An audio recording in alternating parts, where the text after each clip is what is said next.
नहीं बच्चों? और हम लोग चैप्टर के ऑलमोस्ट आखिरी पोर्शन में पहुंच चुके हैं और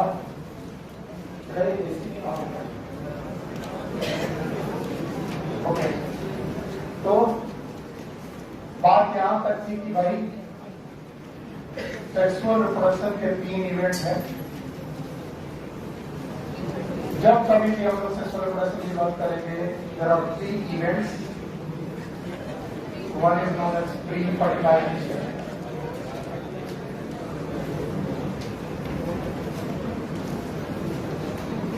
दूसरा इवेंट है फर्टिलाइजेशन,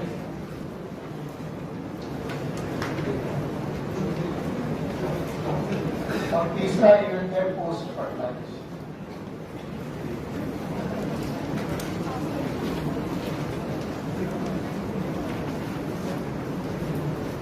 और हमने कहा था दुनिया में कोई भी लोग सेक्सुअल रिप्रोडक्शन करें, प्री फर्टिलाइजेशन, फर्टिलाइजेशन और पोस्ट फर्टिलाइजेशन जरूर करें।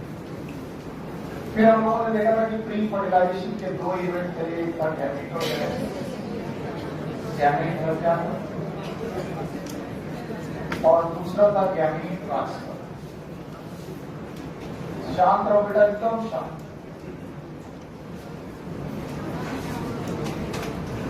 और चैप्टर में अब तक हम लोग केवल इन 2 प्रोसेस पे उलझे रहे, या तो गैमेटोजेनेसिस देखते रहे या तो गैमीट ट्रांसफर देखते रहे। गैमीट ट्रांसफर देखते देखते हम लोग अंततः पॉलन पिस्टिल इंटरेक्शन तक पहुंचे। ये हमारे कुछ आखिरी टॉपिक्स में से एक टॉपिक था, पॉलन पिस्टिल इंटरेक्शन। और तब हमने जाना था कि कैसे पॉलन ग्रेन जिसमें कि मेल गैमीट है, और वो भी मेल गैमीट, 2 मेल गैमीट है, कैसे पॉलन ग्रेन जर्नी चालू करता है और हमारे एम्ब्रियो साइट में जहां पर बेटा एग है, that is known as female gamete, यहां तक पहुंचता है। और इस पॉलन पिस्टिल इंटरेक्शन के भी मैंने 3 इवेंट आपको पढ़ाए।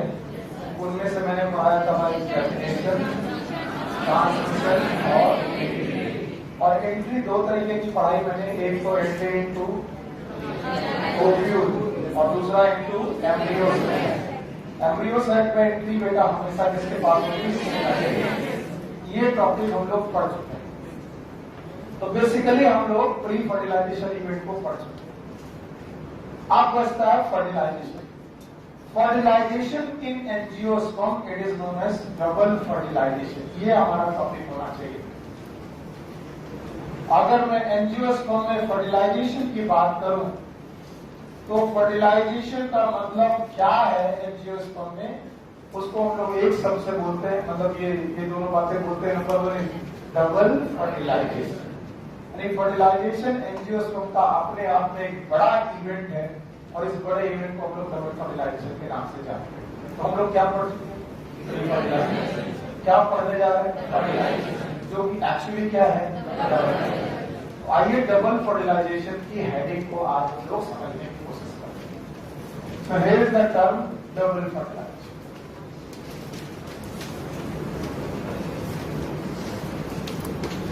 पहले कुछ पॉइंट है जो डबल फर्टिलाइजेशन से आपको जानने चाहिए। पहला पॉइंट यह है कि double fertilization term it was given by नवासी।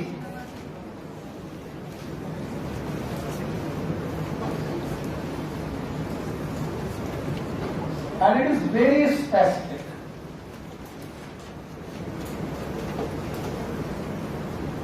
बहुत स्पेसिफिक है, only present in angiosperm. Angiosperm के अलावा और कोई ऐसा ग्रुप नहीं मिलता जहां पर हम लोग डबल फर्टिलाइजेशन की बात कर सकते हैं। हम डबल फर्टिलाइजेशन की बात नहीं करते हैं। अब मैं डबल फर्टिलाइजेशन को आपकी नजरों से देखना चाहता हूं और मैं बताना चाहता हूं कि जब हमने एम्ब्रियो साइट पढ़ा था तो क्या पढ़ा था, याद है आपको? एम्ब्रियो साइट में हम लोगों ने पढ़ा था कि हमारे पास एक एग सेल है, याद है? तो कौन सी है? सिनर्जी। और एक सिनर्जी रप्चर हो चुकी है। कब? यहाँ पर क्या होता है? पक्का? अच्छा बताओ, ये सिनर्जी एन है कि 2 है? और ये पक्का? और यहाँ पर हमारे पास 3 सेल है, बोलो कौन? these are known as antibodies। और बीचों बीच एक सेल है, सेल का नाम याद है? बोलो क्या नाम है बेटा? And that cell is known as central cell. और इस सेंट्रल सेल में दो न्यूक्लियस हैं, N plus N। These are known as polar nuclei। बोलो क्या बोलेंगे? अच्छा, अब तुम्हें मालूम है कि पॉलन क्रिस्टल इंटरेक्शन में हम ये सीख चुके हैं कि पॉलन ट्यूब यहाँ आकर के रप्चर हो चुका है और उसने दो मेल गैमीट जो कि न्यूक्लियस फॉर्म में है छोड़ रखे। तो ये जो दो मेल गैमीट हैं, these are haploid or diploid? Haploid। Very good। And likewise this egg is, ये बताने की दोबारा जरूरत तो है नहीं। ये एग है, ये सिनर्जिड है, ये सिनर्जिड बची है कि रप्चर हो गई है। ये सेंट्रल सेल है, यहाँ N प्लस N है, ये एंटीपोडल सेल है। और ये जो मेल गैमीट आए हैं, ये क्या करने वाले हैं, यही कमाल की बात है। इनमें से ये मेल गैमीट इस वाली एग सेल के न्यूक्लियस के साथ फ्यूज हुआ। बताओ ये क्या था? N और ये क्या था? N। और N और N क्या बना? 2N। तो बताओ दो लोगों का फ्यूजन हुआ और N और N 2N बनाया। बताओ कौन कौन दो लोग फ्यूज हुए? मेल गैमीट और एग सेल फ्यूज हुए। और इस तरीके से यहाँ पर पहला फर्टिलाइजेशन हुआ और इस फर्टिलाइजेशन को हमने नाम दिया प्राइमरी फर्टिलाइजेशन। बोलो क्या नाम दिया? Why is known as primary fertilization? Embryo site में घुसते ही जो सबसे पहले फर्टिलाइजेशन हो उसका नाम। और मैं आपसे पूछूंगा कि प्राइमरी फर्टिलाइजेशन में कौन सी दो चीजें आपस में फ्यूज हुई? एग सेल और this primary fertilization is also known as syngamy. बोलो क्या नाम है? और भाइयों बहनों, सिंगैमी मैंने पहले पढ़ाया था, बोला था plasmogamy and karyogamy takes place simultaneously, it is known as syngamy। Cytoplasm का फ्यूजन और न्यूक्लियस का फ्यूजन अगर साथ साथ हो जाए तो क्या बोलते हैं? ये मैं पढ़ा रहा था। तो पहला मेल गैमीट फीमेल गैमीट के साथ फ्यूज हुआ, तो अब आपके सामने N और 2N करके दो स्ट्रक्चर 2N बने, मतलब एक स्ट्रक्चर बना N और N करके। बोलो कौन सा? 2N। और इस 2N स्ट्रक्चर का नाम रखा गया जाइगोट। बोलो। तो अभी आपको देखने की जरूरत है कि जाइगोट कैसे बना। कैसे बना? Primary fertilization. कैसे बोलो? Thank you very much. Primary fertilization से बना। अच्छा, प्राइमरी फर्टिलाइजेशन का दूसरा नाम और सेकेंडरी से क्या बना? जाइगोट। और जाइगोट N था कि 2N? अब जो दूसरा न्यूक्लियस था, it proceed toward the polar nucleus. एक मेल गैमीट तो यहां चला गया, दूसरा पोलर न्यूक्लियाई के पास गया। और जो पोलर न्यूक्लियाई के पास गया तो खुद था N। अगर ये N कितने हैं? 3N मिला करके आपस में फ्यूज हो गए और फ्यूज होकर के एक न्यूक्लियस बनाया जो N 2N है कि 3N है? And this 3N nucleus it is known as PEN। It is known as primary endospermic nucleus. फिर से बोलो। It is known as primary endospermic nucleus. और जो ये प्राइमरी एंडोस्पर्मिक न्यूक्लियस है, इट इज N 2N की 3N। याद रखना, जब ये तीन न्यूक्लियस आपस में फ्यूज हो रहे थे तो इन तीनों न्यूक्लियस के फ्यूज होने की वजह से इस इवेंट का नाम रखा गया triple fusion. Why is known as triple fusion? पता नहीं, क्योंकि यहाँ पर कितने न्यूक्लियस फ्यूज हुए? पोलर न्यूक्लियस से दोनों न्यूक्लियस फ्यूज हो गए और मेल न्यूक्लियस गया, तो पहले से थे एक और गया, टोटल कितने हो गए? 3। तीनों फ्यूज होकर के ट्रिपल फ्यूजन किया। ट्रिपल फ्यूजन करने के बाद यहाँ पर 3N स्ट्रक्चर बनाया और 3N स्ट्रक्चर का नाम PEN है। What is PEN? Primary endospermic cell. Sorry, primary endospermic nucleus. और याद रखना, जब ये ट्रिपल फ्यूजन हुआ, इसी ट्रिपल फ्यूजन को हमने नाम दिया सेकेंडरी फर्टिलाइजेशन। बोलो क्या नाम दिया? Secondary fertilization. याद रखना, प्राइमरी फर्टिलाइजेशन पहले हो चुका है। कहां पर हुआ था? प्राइमरी फर्टिलाइजेशन पहला फर्टिलाइजेशन था और ये वाला कैसा है? सेकेंडरी। बताओ सेकेंडरी फर्टिलाइजेशन का दूसरा नाम और प्राइमरी फर्टिलाइजेशन का दूसरा नाम और सिंगैमी के प्रोडक्ट का नाम और बेटा ट्रिपल फ्यूजन के प्रोडक्ट का नाम क्लियर?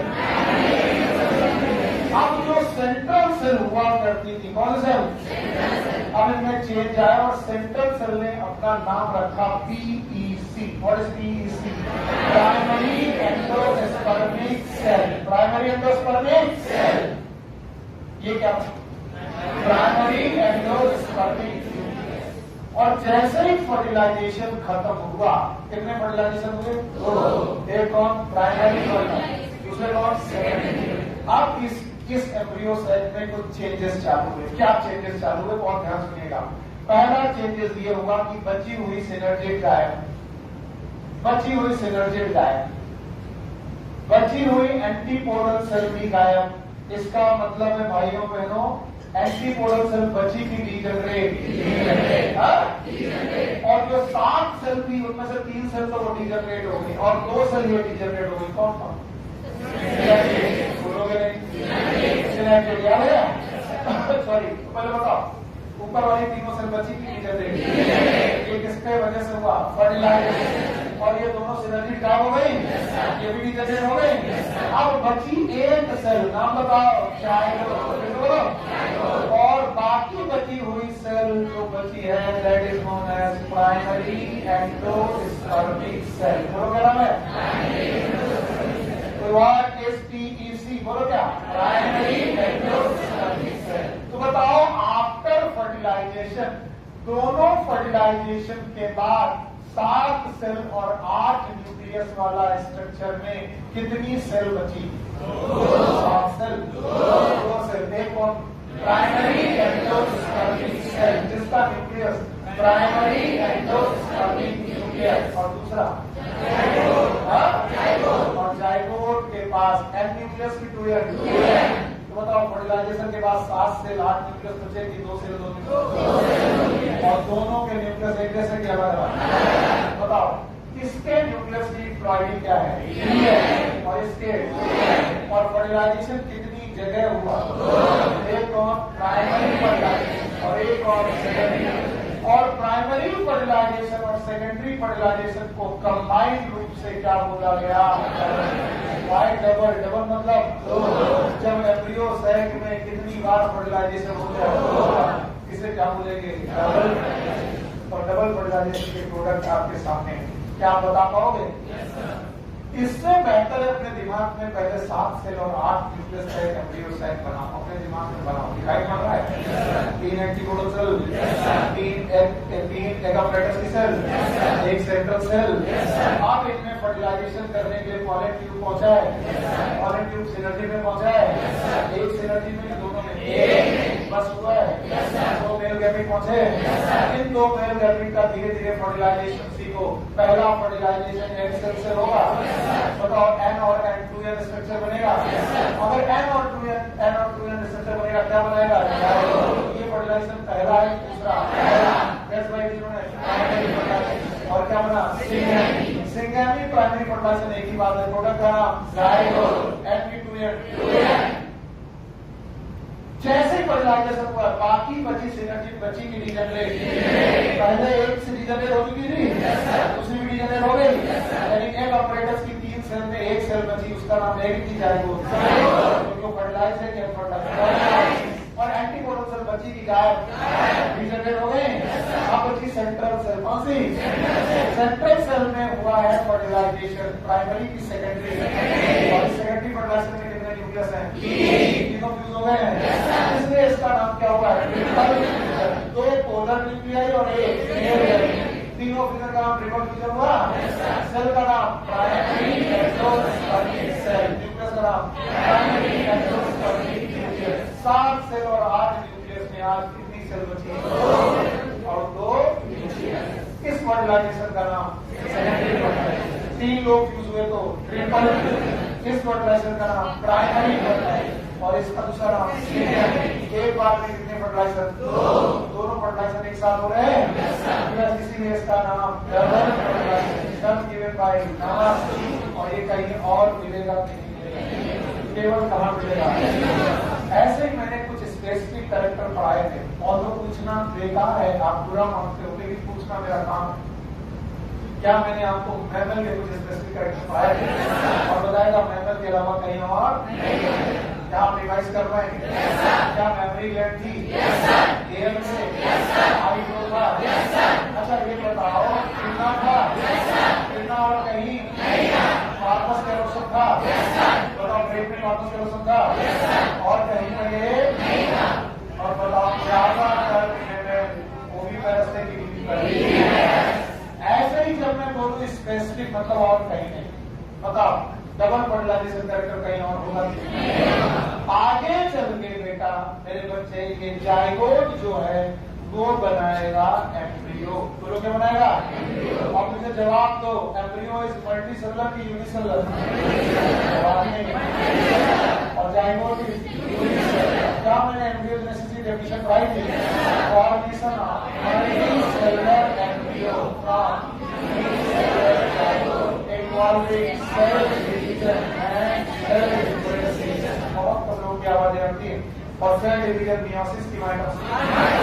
अगर जाइगोट में मियोसिस हो गई तो एम्ब्रियो, और जाइगोट में माइटोसिस हो गई तो क्या बनेगा? Embryo.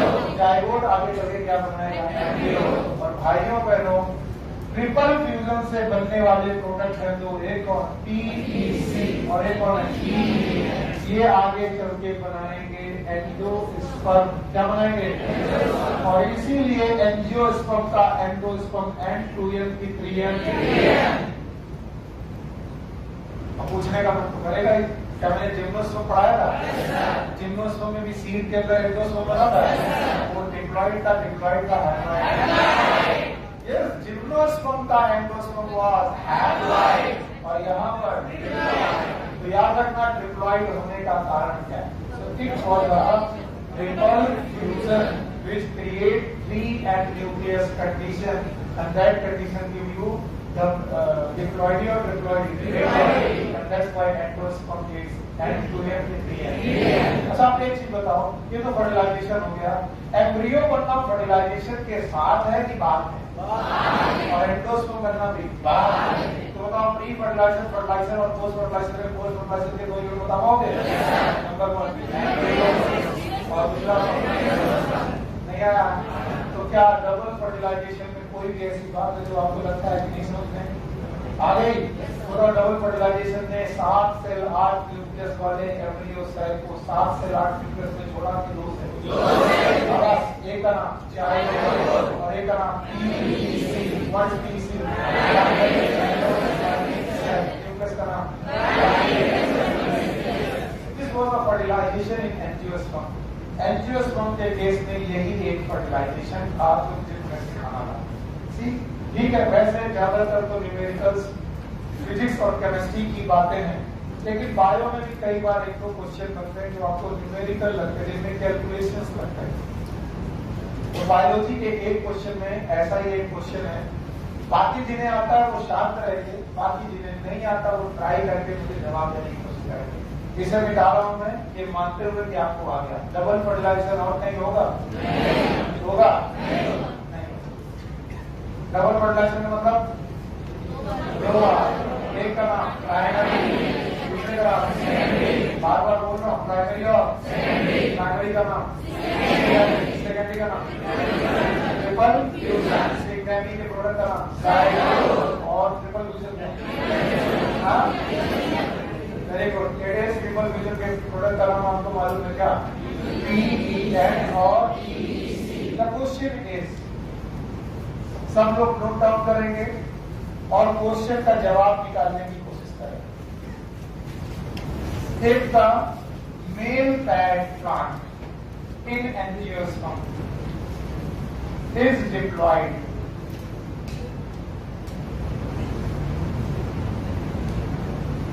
and the female plant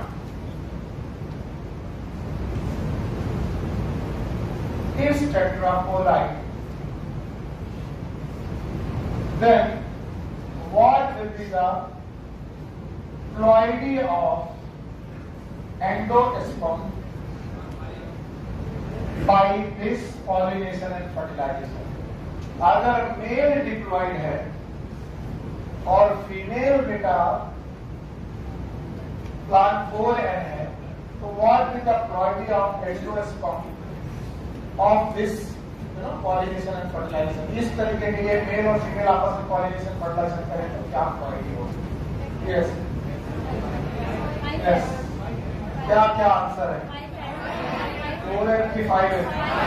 5 है। और किसी का कोई आंसर? और किसी का कोई आंसर? फिर मत कहना सर मैं यही बोल रहा था। 6 है। और किसी का कोई आंसर? कितने लोगों को क्वेश्चन ही नहीं आया? आप बताओ, शर्त की कोई बात नहीं, कोई बात नहीं आया। गुड। अब इसको समझने के लिए पहले तो मैं तरीका कॉन्सेप्ट बताऊंगा, फिर उसको ट्रिक में समझाऊंगा। आपको मालूम है ये है स्टेमन। स्टेमन का ये पार्ट फिलामेंट, ये वाला ये मेल का पार्ट की फीमेल का। अब आपको मालूम है ये मेल पार्ट एन है कि 2n? तो बताओ इससे बनने वाला pollen grain will be N की 2n? 2n। दिमाग सही जवाब दो। पूरी है ये एन की 2n, ये स्पोरोफाइट का पार्ट है। अब बार बार वही चिल्लाओगे तो फिर कहोगे देखो सर इतनी बार चिल्लाते हो लेकिन इसके बाद भी जवाब नहीं आता, इसका मतलब तुम्हें कुछ हो नहीं आता। स्पोरोफाइट में स्पोरोफिल, स्पोरोफिल में स्पोरेंजिया, स्पोरेंजिया में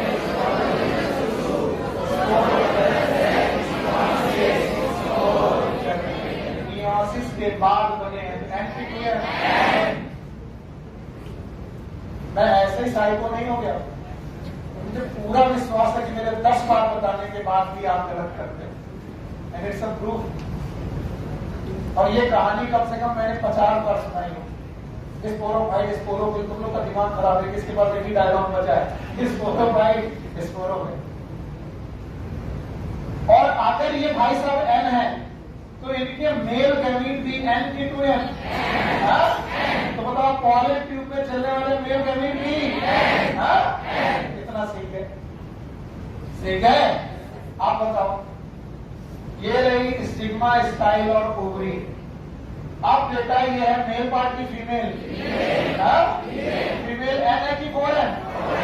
पता नहीं, 4n है। अब फिर वही बात, 4n है तो बताओ जैसा स्पोरोफाइट उसका आधा स्पोर, और जैसा स्पोर वैसा एम्ब्रियो है। तो बताओ एग सेल एन की 2n, क्योंकि बंदा कैसा था 4n। बताओ ये कैसा होगा 2n पक्का। और बताओ पोलर न्यूक्लियाई जो है वो एन की 2n 2n प्लस। ये किसको लोगों को नहीं समझ में आया? फिर से भाइयों बहनों, ये रहा embryo sac. Embryo sac female के अंदर बनता है, लेकिन फीमेल के अंदर किसके बाद बनता है? मियोसिस। और मियोसिस के बाद बना तो प्लॉइडी जो भी है उसका आधा हो जाएगी। प्लॉइडी कितनी थी? 4n। तो 4n की प्लॉइडी आधी हो जाएगी। इसका मतलब एग सेल कितनी होगी? सिनर्जिक बोलो, ये synergic. Antipodal cell polar nuclei का हाई न्यूक्लियस 2n प्लस। पक्का? आप बताओ एंडोस्पर्म बनाने जा रहे हैं। अब देखें एंडोस्पर्म बनाने जा रहे हैं। एंडोस्पर्म बनाते वक्त ये पॉलन ट्यूब यहां पहुंचा और इसने गैमीट छोड़ दिए। अब बताओ एक फर्टिलाइजेशन ये हुआ, कौन सा? प्राइमरी। और एक ये वाला फर्टिलाइजेशन हुआ एन। बोलो क्या है? एन। और बोलना भी सर नहीं मालूम था। बताओ ये एन था, मेल गैमीट एन।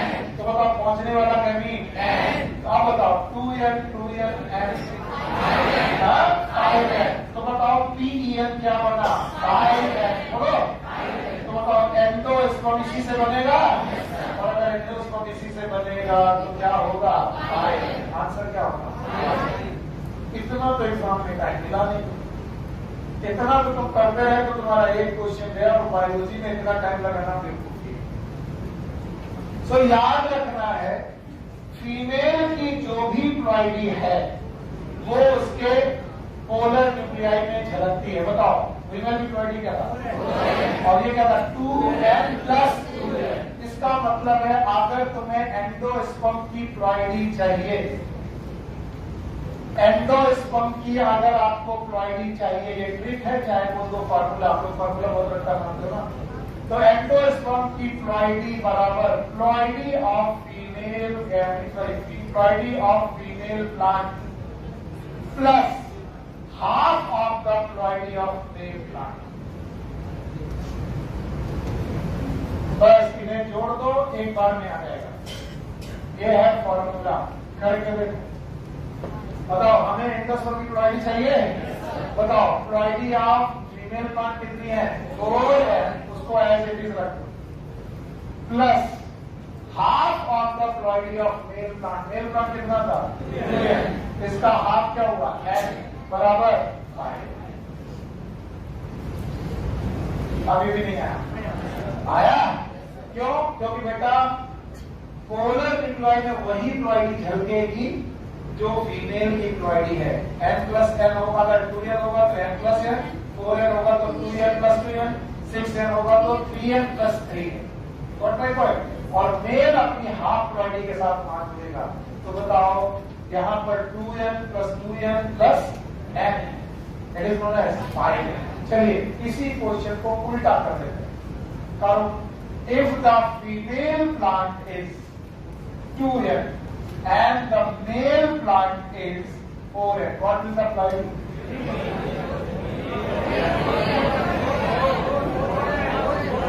अरे मेल की एज इट इज रखनी है क्या? 2n, और मेल की आधी, मेल की क्या है? 4n, और उसका आधा 2n। बताओ क्या आएगा? 4n। नहीं आया? आया? कितने लोगों को अभी भी नहीं आया? डरने की जरूरत नहीं है, घबराने की जरूरत नहीं है, होता है, नहीं आता। कितने लोगों को नहीं आता? सबको आ गया। तो एक तरीके का एक न्यूमेरिकल है जो लोग कभी कभी पूछ लेते हैं, और वो डीप में कभी नहीं आया, लेकिन जो आप क्वेश्चंस लगाते हो बुकलेट, उसमें क्वेश्चन लेकर के आते हो, तो मुझे लगता है मुझे बता देना चाहिए। बताओ एंडोस्पर्म की प्लॉइडी निकालने का फॉर्मूला?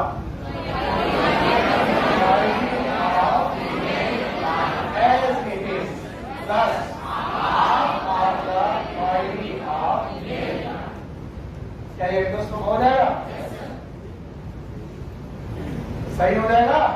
अब खुद करके देखो, मेल भी 2n, फीमेल भी 2n, तो एक का 2n एज इट इज और एक का n। बताओ क्या है? तो जब दोनों 2n होते हैं तो एंडोस्पर्म कैसा आता है? 3n। पक्का? तो अब आपको प्री फर्टिलाइजेशन और फर्टिलाइजेशन में निजात मिलती है। और तीसरा टॉपिक आता है, it is post fertilization event.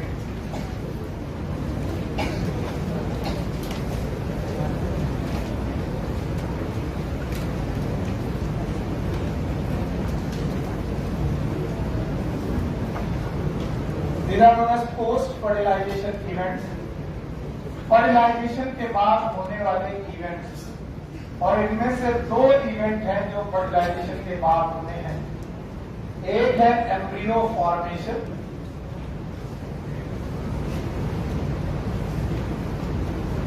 That is also known as embryogenesis.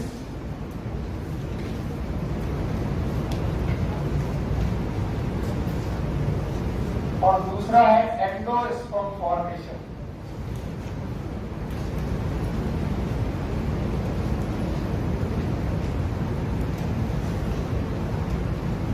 Post fertilization event में कौन कौन से 2 इवेंट हैं? एम्ब्रियो फॉर्मेशन और अच्छा, बिना पढ़ाए फिर भी पूछ ही सकता हूं, ये कहां पर हो रहे होंगे? पता नहीं सर, आप बताओ। अभी एम्ब्रियो साइड पढ़ाया था, मुझे डर रहता है, पूरा डर रहता है। तुम सब मेरी तरह, तुम सब हाँ बोलते हो, कुछ समझते नहीं, दिमाग में पिक्चर चलती नहीं। और 7 सेल और 8 न्यूक्लियस थी, और 7 सेल और 8 न्यूक्लियस के बाद 2 सेल बची थी।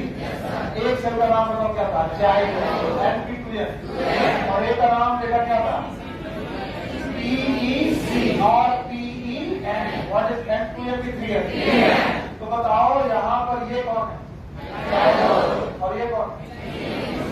PEN और PEC। पक्का? और ये किस साइड के अंदर होता है? इसका मतलब ये दोनों इवेंट एम्ब्रियो साइट के अंदर चलेंगे। पर याद रखना इसका नाम है एंडोस्पर्म और endosperm is a food for developing embryo. Endosperm actually food है फॉर डेवलपिंग एम्ब्रियो। जो एम्ब्रियो डेवलप होगा उसको खाना की जरूरत पड़ेगी, एनर्जी की जरूरत पड़ेगी, तो वो एनर्जी उसे कहां से मिलेगी? एंडोस्पर्म से। तो बताओ पहले कौन बना लिया जाए एम्ब्रियो? किसी को बाकी मतलब नहीं, जो मर्जी से बना तो बोले भाई मेहमान आने के बाद चाय बनाए, खाना तैयार रखेंगे मेहमान आने से पहले। बोले हम तो सब ऐसे पता नहीं कहाँ आया। तो भाइयों एवं बहनों, ये एंडोस्पर्म खाना है जो कौन खाएगा? एम्ब्रियो नहीं खाएगा। डेवलपिंग एम्ब्रियो, जायगोट नहीं। एम्ब्रियो खाएगा कि डेवलपिंग एम्ब्रियो? बढ़ता हुआ एम्ब्रियो, जो एम्ब्रियो बढ़ेगा अभी, बढ़ के 1 से 2, 2 से 4, 4 से 8, 8 से 16, 25 ऐसी सेल बनाएगा। तो जब एम्ब्रियो बढ़ रहा होगा तब खाना मौजूद होना चाहिए कि नहीं होना चाहिए? तो पहले एम्ब्रियो को बढ़ाना चालू करें, बनाना चालू करें कि खाना? तो बताओ इन दोनों में लिखा मैंने क्या है? एम्ब्रियो, लेकिन पहले होता कौन है? तो एंडोस्पर्म फॉर्मेशन प्रीसीड्स, प्रोसीड्स की प्रीसीड्स। प्रीसीड्स का मतलब पहले होता है, एनसीईआरटी में लिखा है endosperm formation precedes the embryo formation.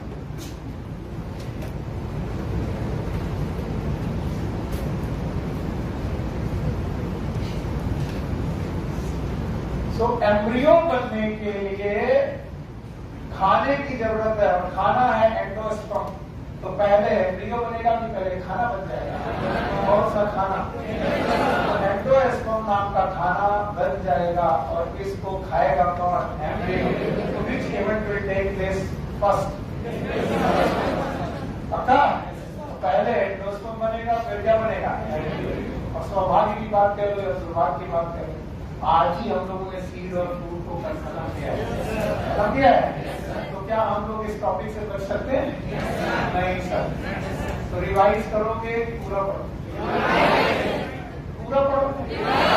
अरे जब सीड है ही तो ऑनलाइन वाले लोग सीड में जाकर के और फ्रूट में जाकर इसे देख रहे हो, ऑनलाइन देख रहे हैं। और ऑफलाइन तो सुबह से लेकर आज पढ़ाया है, what is seed, what is fruit, पढ़ाया है नहीं पढ़ा? अरे इनको वीडियो देखो। अच्छा बताओ, छोड़ो कोई बात नहीं, सभी तो बोला पोस्ट फर्टिलाइजर इवेंट में कितने इवेंट? दोनों है। पहला एम्ब्रियो बनेगा कि एंडोस्पर्म? आओ भाई इनके लिए पहले एंडोस्पर्म फॉर्मेशन सीखते हैं, वरना ये दुखी हो जाएंगे। एंडोस्पर्म फॉर्मेशन ये पहले होगा और कहां होगा वो भी देखने की जरूरत है। Yes, here is 2n nucleus, that is zygote. पर बाकी बचा हुआ न्यूक्लियस इट इज PN और this cell is known as PEC। बेटा शांत, एकदम शांत। And this nucleus is PEN। What is PN? पक्का? चलो पढ़ो। What is pre nuclear division?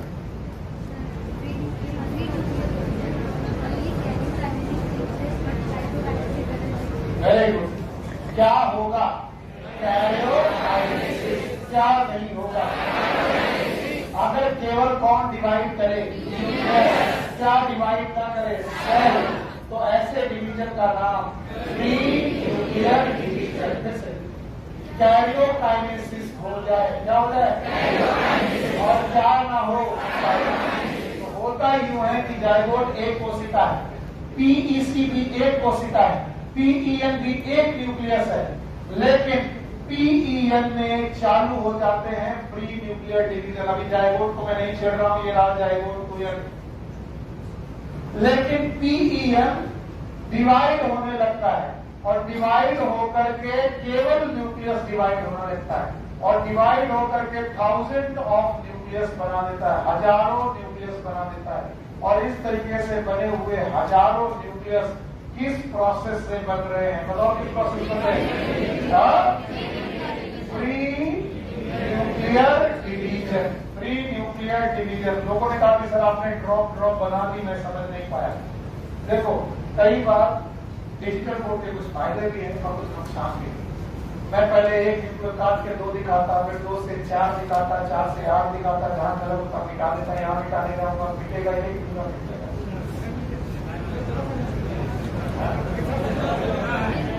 और भी है तो हम थोड़ा दूर है बेटा, हम उसके चक्कर में रहेंगे तो क्लास डिस्टर्ब होना ना बाबू। टेक्नोलॉजी से हमको दूर रखो। जब से दुनिया में टेक्नोलॉजी बढ़ती जा रही है, आदमी का मसीह ज्यादा होता जा रहा है। तालाब में जो नहाने मजा था वो स्विमिंग पूल में, हाँ वो क्या जाने जिन्होंने तालाब में नहाया नहीं। जब तक 2-4 घरों के नालों का पानी अपने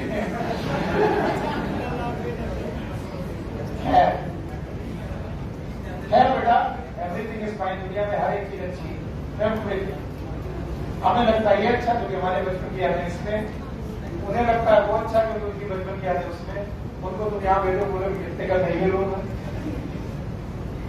पूर्व पंडित जी दूर खेत में लगे पड़े हुए हैं, अपना व्यवस्था करके सुबह सुबह पेट साफ कर रहे गंगा जी में, और इधर एक दूसरे पंडित जी हर हर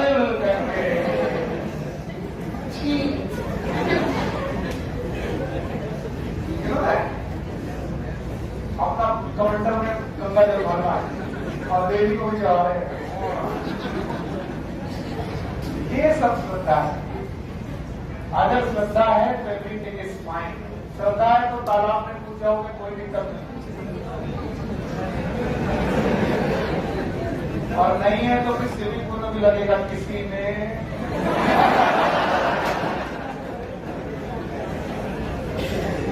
यस, ठीक है। बातें छोड़ो इधर। तो ये न्यूक्लियस एक बार डिवाइड हुआ, देखो ऐसे डिवाइड हुआ, ऐसे। अरे वाह, पहले एक न्यूक्लियस था, फिर डिवाइड होकर 2 बना, फिर दोनों डिवाइड हुए तो 4 बने, फिर 8 बने। बताओ क्या डिवाइड होता जा रहा है? क्या डिवाइड नहीं हुआ? और बताओ किस तरीके के डिवीजन का नाम? क्या हो रही है? क्या नहीं हो रही है?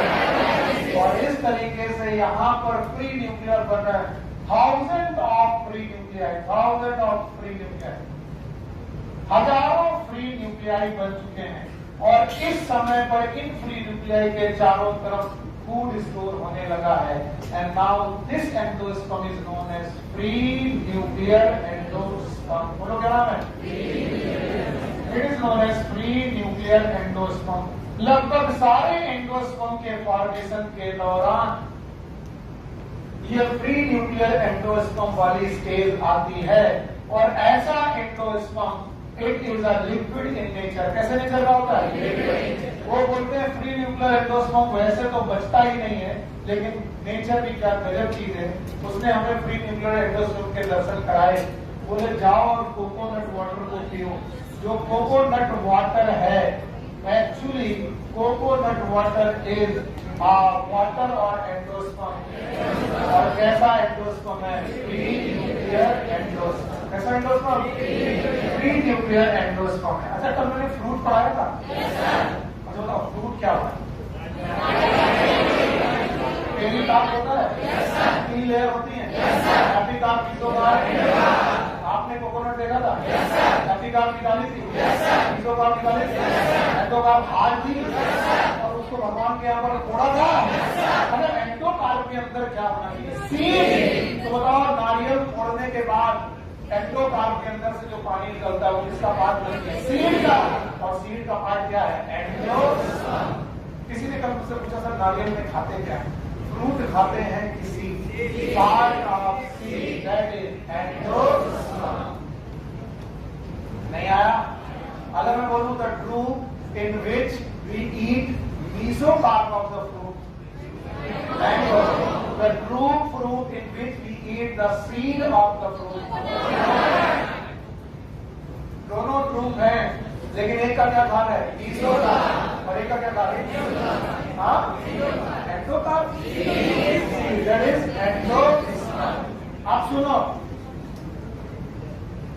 फ्री न्यूक्लियर एंडोस्पर्म जब हो चुका, फ्री न्यूक्लियर डिवीजन हो चुका, कैरियोकाइनेसिस हो चुकी और साइटोकाइनेसिस नहीं हुई, तो लिक्विड एंडोस्पर्म तैयार हो गया।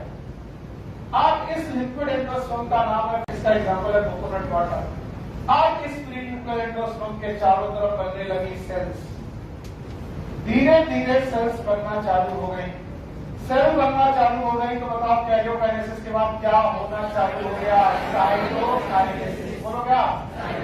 अगर साइटोकाइनेसिस होना चालू हो गया तो बताओ अभी free nuclear endosperm, free nuclear रहा कि सेलुलर हो गया? और इस तरीके से सेलुलर एंडोस्पर्म बनने लगा। Now this is known as cellular endosperm. तो पहले कौन बनता है? पहले कौन बनता है और फिर कौन होता है? Cellular.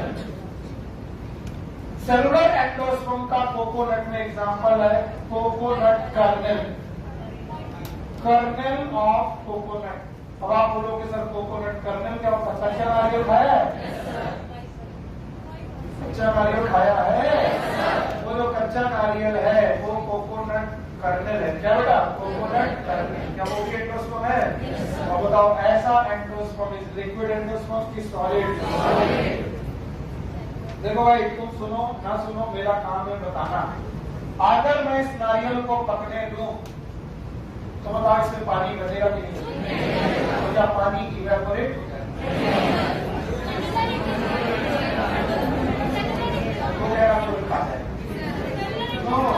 This free nuclear endosperm will change into cellular.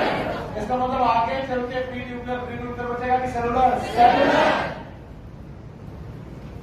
इसलिए नारियल पानी के पास जाते हो, बोले भैया एक नारियल पानी देना, तो बोलेगा कैसा लोगे? पानी वाला कि मलाई वाला? कभी पिया ही नहीं? ट्राई वंस, कम से कम एक बार ट्राई किया है, आपकी बार ट्राई करना। गुड। तो उसे बोला, वो मुझे सर मैम आप क्या लेंगे? एक्चुअली मेरे घर में मम्मी और दीदी और माई वाइफ ये लोग ज्यादा पीते हैं, तो अक्सर मैं यही सोचता हूँ मैडम आप पानी वाला लेंगे कि मलाई वाला? तो हमारी माता जी कहे खाए पानी वाला खाए लेंगे, मलाई वाला तो आप नारियल पानी में मलाई खाने गए थे कि? हमने एक दिन माता जी को बोला कि माता जी अगर मलाई वाला खाना है तो आप पूरा का पूरा कोकोनट तोड़वा के उसकी वो गरी वाला खाए। तो पागल, अपना दिमाग रखा।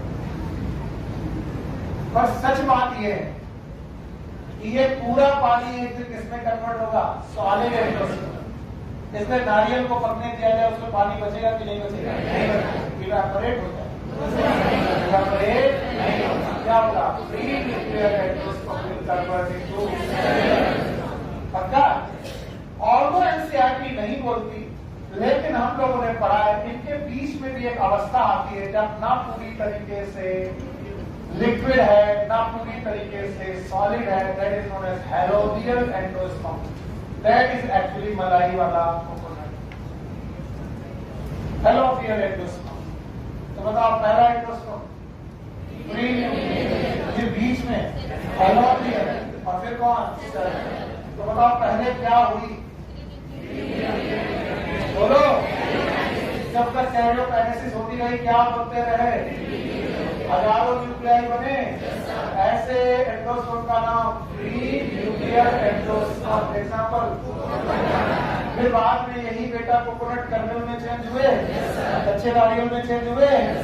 इसका मतलब है हर फ्री न्यूक्लियर एक दिन सेलुलर में कन्वर्ट होगा। पाया हेलोडियल। तो पहली स्टेज फ्री न्यूक्लियर, दूसरी हेलोडियल, तीसरी अब ये जो इतना सारा खाना मिला है, ये खाना किन भाई साहब के लिए इंतजाम किया गया है? इनका। ये भाई साहब कौन है? बोलो। इनको बहुत गौर से देखना, क्योंकि यही भाई साहब हैं जो ये खाने को चट करेंगे। कब करेंगे? जब वो जायगोट होंगे कि एम्ब्रियो बनेंगे? एम्ब्रियो बन जाएंगे कि डेवलपिंग है?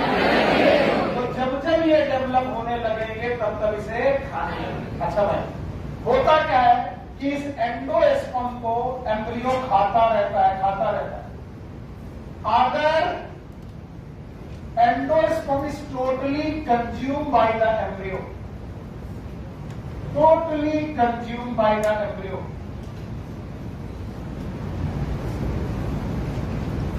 एम्ब्रियो के द्वारा एंडोस्पर्म पूरी तरीके से कंज्यूम कर लिया गया। तो बताओ सीड में एंडोस्पर्म बचेगा कि नहीं बचेगा? अरे बेवकूफो, इधर देखो, पीछे वाले इधर तो सही पढ़ते हैं, उधर वाले सो जाते हैं। अगर घर में आए हुए मेहमान ने सारा खाना खा लिया तो हमें खाने को बचेगा कि नहीं बचेगा? सिंपल सी बात, सिंपल बात है। तो भैया वो मेहमान इतना भूखर था कि उसने क्या किया, एंडोस्पर्म पूरा चट कर लिया। अब बताओ अगर पूरा का पूरा एंडोस्पर्म कंज्यूम हो गया तो ऐसे सीड में एंडोस्पर्म होगा कि नहीं होगा?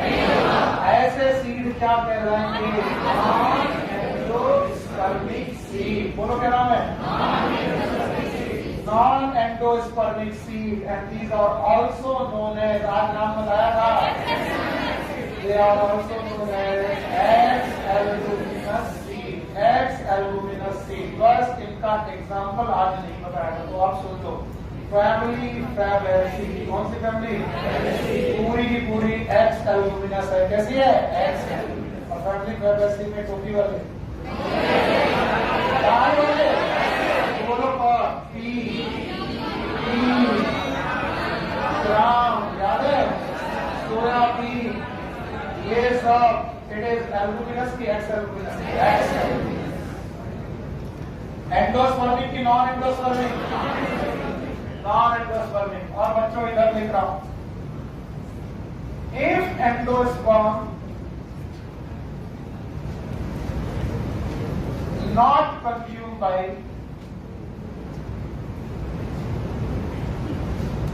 or it's not totally consumed by embryo, तो बताइए एंडोस्पर्म रिमेन बचेगा? और अगर एंडोस्पर्म रिमेनिंग बचेगा तो ऐसे सीड का नाम एंडोस्पर्मिक सीड। बोलो क्या नाम है? और एंडोस्पर्मिक सीड का दूसरा नाम एल्बुमिनस सीड। कैसे बोलो? और मैंने बताया था सारे मोनोकॉट सीड एल्बुमिनस के एल्बुमिनस, और मोनोकॉट के एग्जांपल याद है? बोलो कौन? एक्सेट्रा, याद रहेगा? बताओ ये एल्बुमिनस है कि एक्स एल्बुमिनस? एल्बुमिनस। अरे हो, अब ध्यान सुनना, वो सीड जिनमें एंडोस्पर्म नहीं बनता है उनका नाम नॉन एंडोस्पर्म। वो जिनमें बनता है, थप्पड़ मारो अपने आप को, चाहे नॉन एंडोस्पर्मिक हो चाहे एंडोस्पर्मिक, एंडोस्पर्म दोनों में बनता है। नहीं समझ में आया? ये क्वेश्चन को 100% लोग गलत करते हैं जब मैं पूछता हूँ। बताओ नॉन एंडोस्पर्मिक में एंडोस्पर्म नहीं बनता? बनता है। मैं ये पूछ रहा हूँ, वो घर जिसमें खाना नहीं बचा है वहां बना भी नहीं था? जहां बचा है वहां तो बना था, और जहां नहीं बचा है वहां पर भी बना था। आपको क्या मैंने बोला वो घर बताओ जिसमें खाना नहीं बनता, इसमें मेहमान आते। खाना दोनों जगह बनाना। तो जब ये क्वेश्चन आए कि वो जगह बताओ जहां पर एंडोस्पर्म नहीं बनता है, ये क्वेश्चन सही है कि रॉन्ग है? तो बताओ वो जगह बताओ जहां पर खाना नहीं बचता है। वो जगह बताओ जहां एंडोस्पर्म नहीं बचता है, और जहां बचता है नहीं आ रहा है?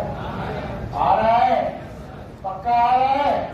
तो भाई बताओ एंडोस्पर्मिक सीड के एग्जांपल पी ग्राम। इसके अलावा कैस्टर भी लिख लेना, कैस्टर बड़ा एग्जांपल है भाई एंडोस्पर्म का। तो इस तरीके से एंडोस्पर्म बन चुका है भाइयों बहनों। और इस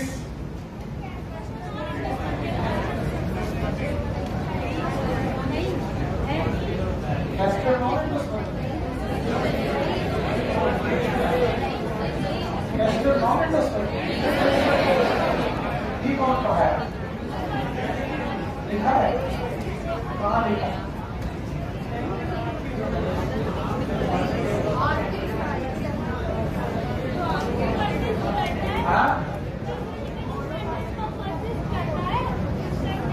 बायोलॉजी कमजोर नहीं है, अंग्रेजी कमजोर है तुम्हारी। परसिस्ट का मतलब क्या होता है? बचता है। तो जिसमें बच रहा है उसका नाम एंडोस्पर्मिक। और ये क्या लिखा है? एंडोस्पर्मिक। अरे हम ही पागल हैं। अरे तुम पागल नहीं हो, तुम ठीक हो। बोल हम पूछ रहे हैं और लिख पूछ रहे हैं। बताओ कैस्टर इज एंडोस्पर्मिक की नॉन एंडोस्पर्मिक? तो बताओ कैस्टर इज एंडोस्पर्मिक। बोल हम कहते हैं एंडोस्पर्मिक, लिखा कहाँ था? तो कैस्टर इज एंडोस्पर्मिक सीड। और नॉन एंडोस्पर्मिक में कौन कौन था बेटा?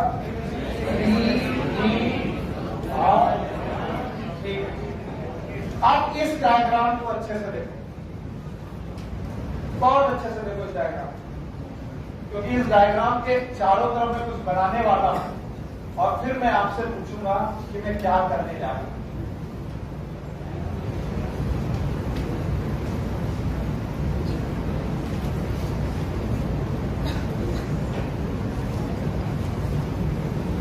अभी जब देखो, ये अगर एम्ब्रियो सेट है तो इसके चारों तरफ ये स्ट्रक्चर का नाम बताओ।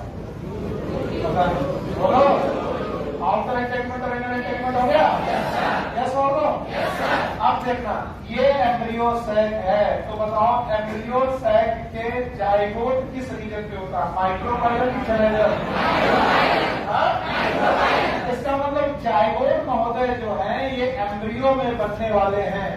जाइगोट से एम्ब्रियो बनने वाला है। प्रोसेस का नाम एम्ब्रियोजेनेसिस। बोलो, तो बताओ एम्ब्रियोजेनेसिस जो होने वाली है वो माइक्रोपाइलर एंड पे होने वाली की सेलेर? और अगर माइक्रोपाइलर एंड में होने वाली है तो एपिकल रीजन में होने वाली है कि बेसल? बेसल की एपिकल? क्योंकि माइक्रोपाइलर इज एपेक्स और बेस। नहीं आया? और अभी भी मैं डायग्राम हटाऊंगा नहीं जब मैं लिखाऊंगा व्हाट इज एम्ब्रियोजेनेसिस। तो पहला पॉइंट एम्ब्रियोजेनेसिस की डेफिनेशन में पिछली क्लास में पढ़ाया है। What is embryogenesis? Formation of multicellular embryo from unicellular zygote involving cell division. दो प्रोसेस होते हैं, एक कौन? सेल डिवीजन और एक कौन? सेल डिवीजन और एक दूसरा कौन? Cell division. अच्छा, एक और अनाउंसमेंट है। बच्चे बहुत थोड़ा घबरा रहे हैं। घबराने का कारण ये है कि उनको लगता है कि सर मॉर्निंग की क्लास के बाद इवनिंग क्लास थोड़ी मुश्किल पड़ रही है। और कई बार बच्चे मेरे को फोन भी करते हैं और अलग से भी मिलते हैं। ध्यान से सुनना, प्लान क्या है मैं बता दूं ताकि तुम्हें समझ में आए। उनको लगता है अगर मार्च तक यूनिक क्लास चलती रही तो मैं सुबह से लेकर शाम तक केवल पढ़ता रहूंगा, घर में रिवाइज नहीं करता। जबकि मेरा प्लान है कि यूनिक क्लास नवंबर और पूरे दिसंबर तक मैं लेना चाहता हूं मिनिमम। इस नवंबर में यूनिट में आपको तीसरी माइक्रो वाली यूनिट निपटा दूंगा और दिसंबर में यूनिट 5 निपटा दूंगा, दैट इज इक्वालिटी। ध्यान सुनना, तो पहली यूनिट चल रही है, चल रही है ये पहली यूनिट इसी आज नवंबर चालू हो गया, तो नवंबर के अंदर पहली यूनिट और साथ में माइक्रो वाली यूनिट बड़ी नहीं है उसको निपटाने की कोशिश करूंगा। और दिसंबर के अलावा अगर थोड़ा टाइम मिला तो जन के पहले वीक तक आते आते मैं तीसरी, पांचवी और पहली यूनिट निपटा दूंगा। जब पहली, तीसरी, पांचवी यूनिट निपट जाएगी तो अब एक यूनिट बचेगी दूसरी जो है जेनेटिक्स से रिलेटेड और एक है चौथी जो है बायोटेक्नोलॉजी से रिलेटेड।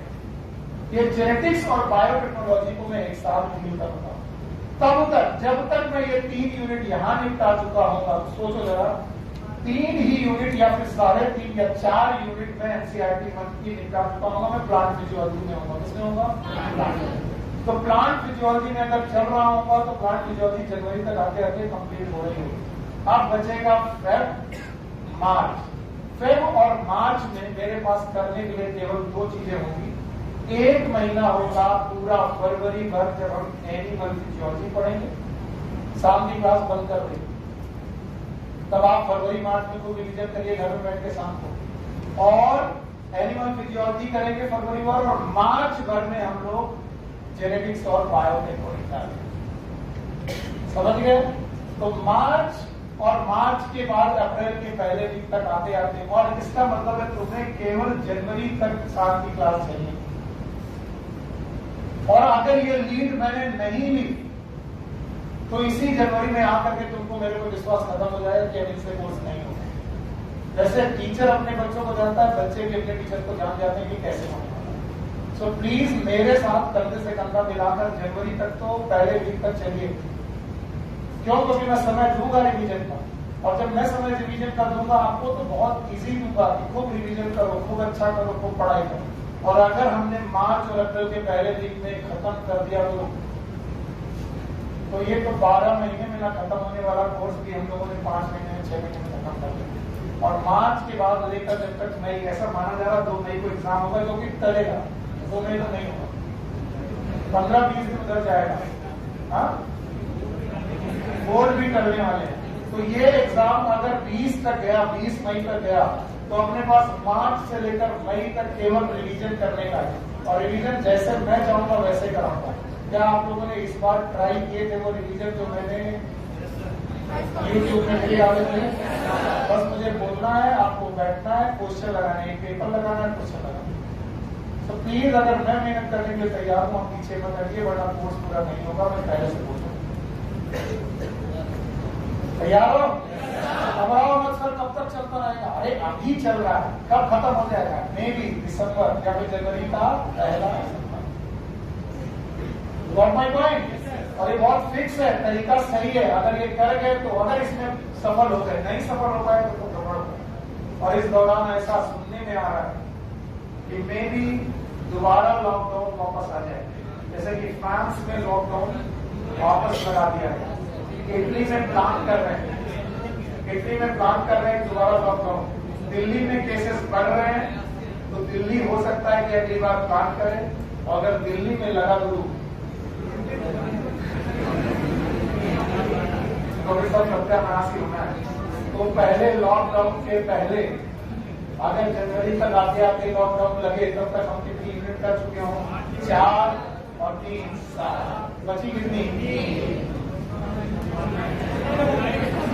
और ना लगा तो लग गया तो भी हम लोग की जय जय, नहीं लगा क्योंकि हम लोग आगे बढ़ चुके हैं।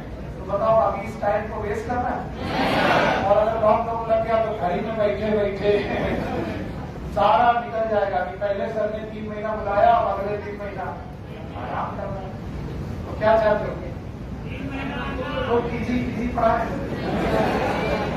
3 महीना आना चाहते हो? हाँ, और 7:30 बजे इधर टाइम देखोगे, 8 बजे तक चलेगी।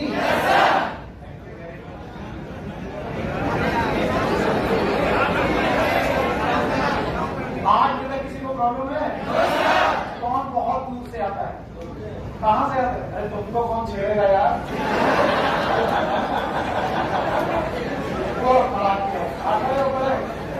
चलो सबसे पीछे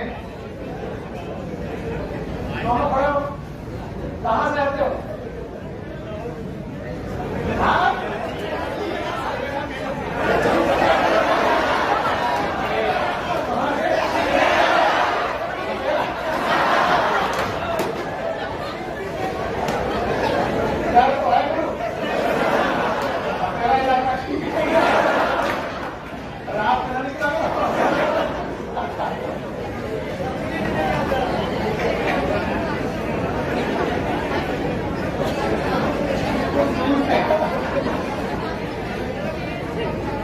मजाक कर रहे यार, अपने टीचर से मजाक समझ लेता है।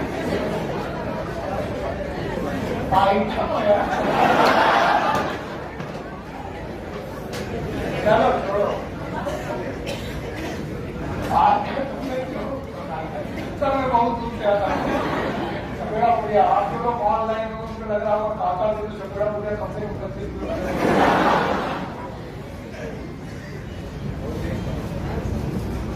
हाँ भाई, तो हम लोगों ने देखा कि जो एम्ब्रियो बन रहा है वो किस एंड पर बन रहा है? माइक्रोपाइलर एंड पे बन रहा है। और ये जो माइक्रोपाइलर एंड है ये एपिकल एंड है कि बेसल एंड? तो एपिकल एंड पर एम्ब्रियो बन रहा है। और इसे समझना बहुत जरूरी है कि एम्ब्रियो कैसे बनता है। एम्ब्रियो बनने के लिए दो ही प्रोसेस है, पहला दूसरा सेल। तो आइए मैं एम्ब्रियो में सेल डिवीजन और सेल डिफरेंशिएशन दिखाने की कोशिश करता हूं। मैं डायग्राम बना रहने दूंगा क्योंकि एक बेसिक क्वेश्चन जिसको तुम गलत करोगे और जब तक ये डायग्राम नहीं होगा दिखाई नहीं पड़ेगा। होता क्या है कि जो जाइगोट है इट इज 2M। इस जाइगोट में पहला डिवीजन होता है that you may can call it cleavage. Cleavage शब्द एनिमल के लिए बेटर, यहां पर क्लीवेज की बजाय मैं सेल डिवीजन बोल रहा हूं। पहला सेल डिवीजन होते ही ये सेल 1 से 2 कोशिकाओं में बन जाती है, यानी जो सिंगल सेल थी ये डबल सेल बन जाती है फर्स्ट डिवीजन की वजह से। हमें मालूम है ये सेल डिवीजन मियोसिस होगा कि माइटोसिस। और ऐसे एम्ब्रियो को हम लोग बोलते हैं प्रो एम्ब्रियो। बोलो क्या बोलेंगे? इस प्रो एम्ब्रियो में 2 सेल होती हैं। इस सेल का नाम है एपिकल सेल, ऊपर वाली सेल का नाम एपिकल सेल, और इस वाली सेल का नाम होता है बेसल सेल। तो नीचे वाली सेल का नाम बेसल सेल। हर साल जब मैं इसे एपिकल और इसे बेसल देखता था लोग गुस्सा आ जाते थे, पगला गए हो क्या, ऊपर वाली तो ये। तब उन्हें मैं बताने की कोशिश करता था कि इसको यहां देखने की कोशिश करिए, 1 सेल से 2 सेल बनी। बताओ ये वाली सेल, क्योंकि ये माइक्रोपाइलर एंड पर है, और माइक्रोपाइलर एंड इज एपेक्स और बेस।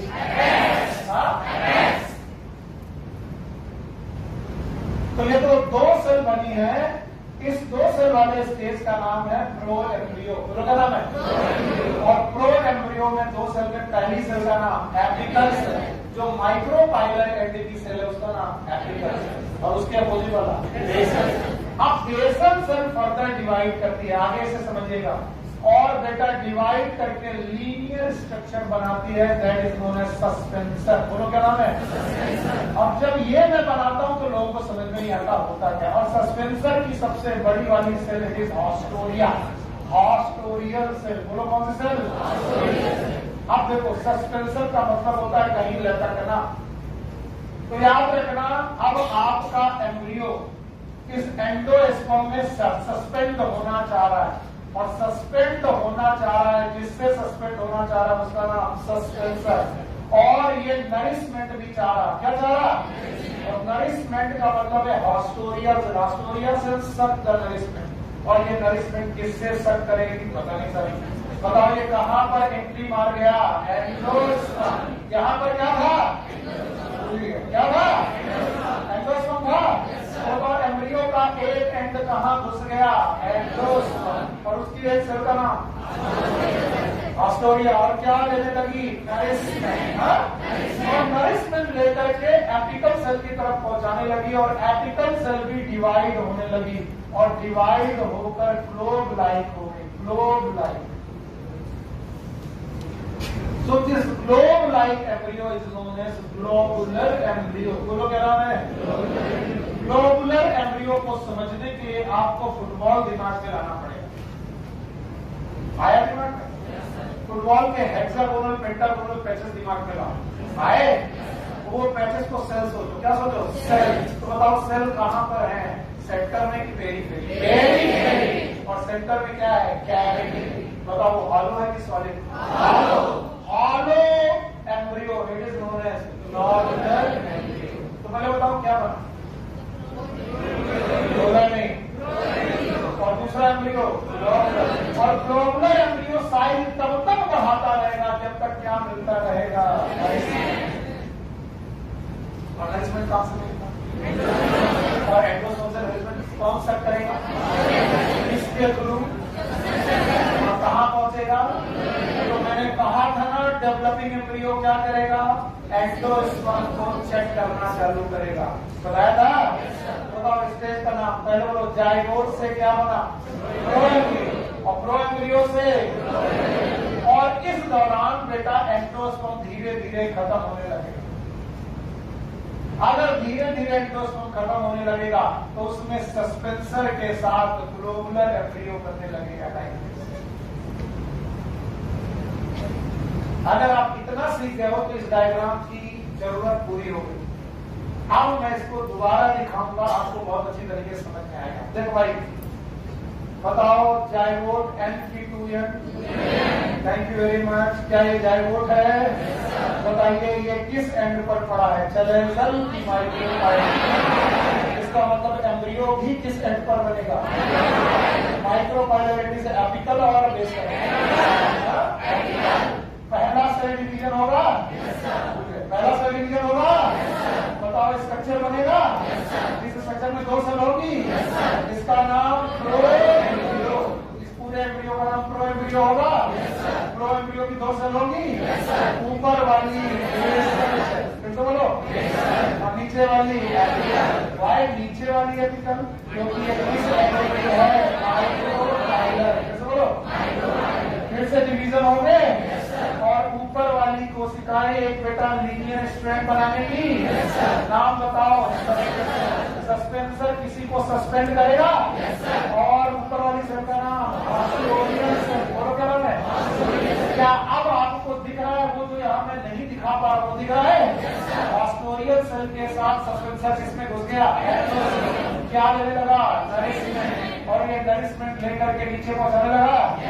नीचे वाली कोशिकाएं पे बिकम ग्लोब लाइक। बोलो कैसा? और ग्लोब लाइक वाले एम्ब्रियो का नाम बोलो ग्लोबुलर एम्ब्रियो। बोलो क्या नाम है? एनसीईआरटी में केवल इनके स्टेजेस लिखे हैं। तो बताओ, जाइगोट के बाद पहला एम्ब्रियो, प्रोएम्ब्रियो के बाद ग्लोबुलर एम्ब्रियो, ग्लोबुलर एम्ब्रियो के बाद इस ग्लोबुलर एम्ब्रियो में सीरीज में ये रहा ग्लोबुलर एम्ब्रियो और ये रहा सस्पेंसर। धीरे धीरे सस्पेंसर छोटा होता जाएगा। क्यों? क्योंकि नरिशमेंट जो एंडोस्पर्म का है वो है कि खत्म होने लगा? खत्म होने लगा। जब नरिशमेंट खत्म होने लगा तो ये ग्लोबुलर एम्ब्रियो में इन्वेजिनेशन चालू हो गई। Just feel it. मान लो ये गुब्बारा है, तो इस गुब्बारे को तुम दबाने लगे, जैसे दबाने लगे ये दबने लगेगा लाइक दिस, और दबाने लगे ये और दब जाएगा लाइक दिस। यस, आपने अपने ग्लोबुलर एम्ब्रियो को थोड़ा सा इन्वेजिनेट किया और इस तरीके से आपको एक नया एम्ब्रियो मिला जिसका शेप हार्ट शेप है। It is known as heart shape embryo. NCERT को छोड़ना मत पड़ना, ये सारे स्टेजेस केवल लिखे हैं, मैं दिखा रहा हूं। तो मेरे साथ चिल्लाते रहो, जाइगोट से, एम्ब्रियो से, ग्लोबुलर एम्ब्रियो से, और जब हार्ट शेप एम्ब्रियो बन चुका होगा भाइयों बहनों, अब मैं बना रहा हूं heart shape embryo. Heart shape embryo जब बन चुका होगा, let's suppose this is a heart shape embryo in total, तब तक सस्पेंसर पूरी तरीके से समाप्त हो चुका है। अब इस हार्ट शेप एम्ब्रियो में एक और इन्वेजिनेशन होगा। जो लोग देख पाएंगे वो तो ठीक है, नहीं देख पाएंगे मुश्किल हो जाएगा, इसलिए मैं यहां तक आया। हार्ट शेप एम्ब्रियो में फर्दर इन्वेजिनेशन चालू होंगे। मैं सिखाने की कोशिश कर रहा हूं, देखने की कोशिश करिएगा। ये अभी तक हार्ट शेप एम्ब्रियो है, लेकिन हार्ट शेप एम्ब्रियो में फिर से इन्वेजिनेशन चालू होंगे लाइक दिस। यहां से इन्वेजिनेशन चालू, और इन इन्वेजिनेशन की वजह से आपका heart shape embryo it become like this.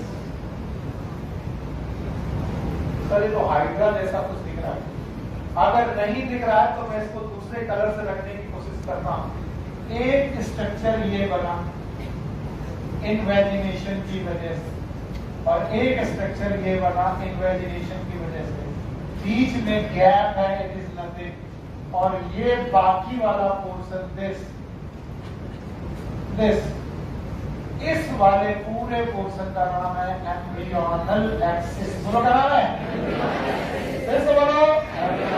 आप बहुत पढ़ा में सीट में, इस वाले एक्सिस का नाम एम्ब्रियोनल एक्सिस। और ये जो दोनों स्ट्रक्चर बने हैं इनका नाम है कॉटिलेडन्स। बोलो क्या नाम है? भाइयों बहनों, कॉटिलेडन में कितने कॉटिलेडन दिख रहे हैं? एक की दो? बताओ ये दोनों पार्ट है कि डायगोनल? और ऐसे एम्ब्रियो का नाम होगा मैच्योर एम्ब्रियो। बोलो क्या नाम होगा?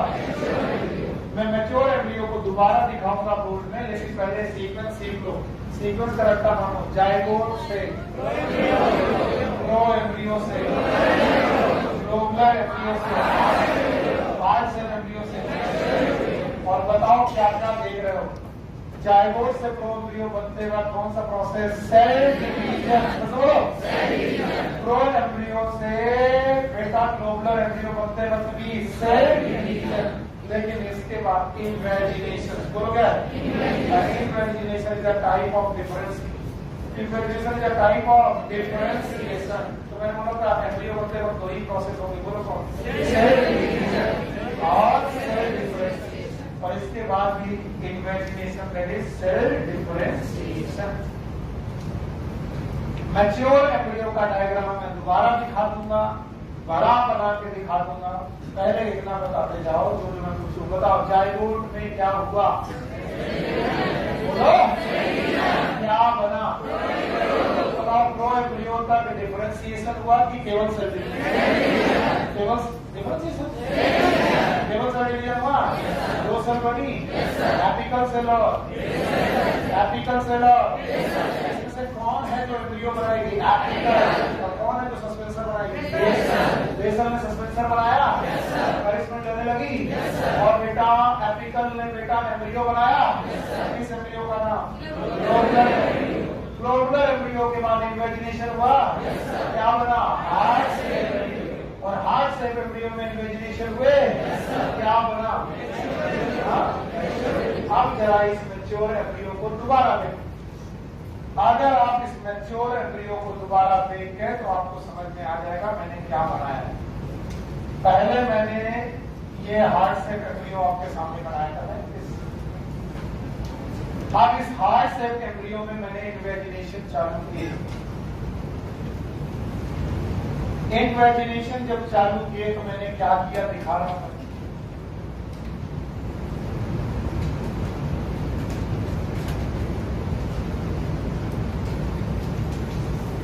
तो जो ये येलो वाला पोर्शन है, दिस इज कॉटिलेडन। बोलो क्या है? और ये वाला पोर्शन जो है इसका नाम एम्ब्रियोनल एक्सिस। फिर से बोलो, एम्ब्रियोनल एक्सिस। हाँ भाई, कोई प्रॉब्लम? और ये दोनों है कॉटिलेडन।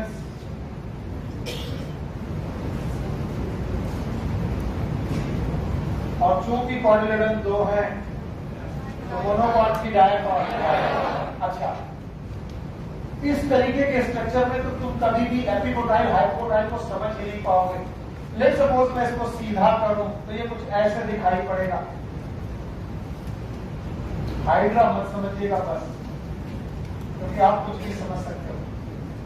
वो हाइड्रा जैसा मैंने बनाया ही है और कुछ नहीं। मैं इन दोनों को सीधा कर रहा हूं। सीधा करने के बाद इन दोनों आर्म को मैंने अलग अलग कर दिया। बताओ ये दोनों क्या है?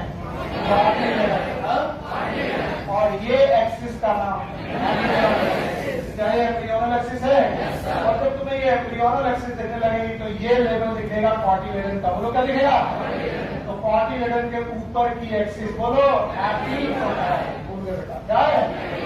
Thank you very much. और नीचे वाली इट इज हाइपोकोटाइल। अभी मैं रियल वाले में दिखाऊंगा।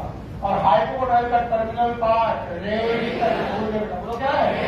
अच्छा बताओ, यहाँ पर टर्मिनल पार्ट याद रहेगा? इसमें रूट कौन बनेगा? रेडिकल। और इसके मतलब कैप होगी। नाम बताओ।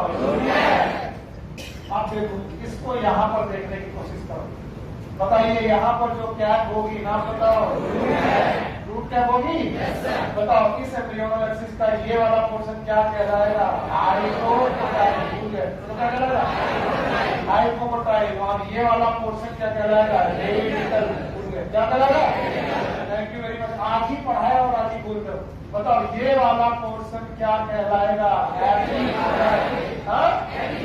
Thank you very much. तो अपनी बुक में देखेंगे और समझ में आएंगे। और ये वाला पोर्शन क्या कहलाएगा?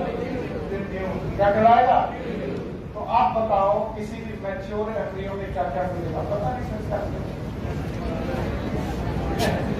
बोले? हाँ सर पता नहीं। बिना देखे बता पाओगे? बताओ, पहले जायगोट था, डिवीजन हुआ, क्या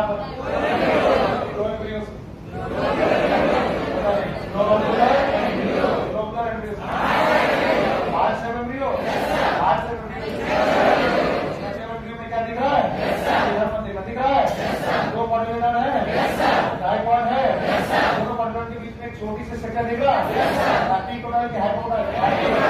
टर्मिनल कोड दिख रहा है, क्या है? बाकी बची हुई एक्सिस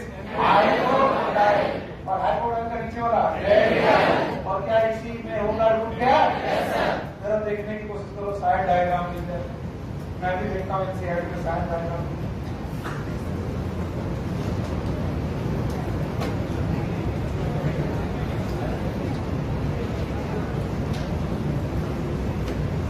ये है हार्ट से एम्ब्रियो। Try to understand. बताइए, जहां मैं रेड करूंगा ये वाला पोर्शन, क्या ये कॉन्टिलेडन है?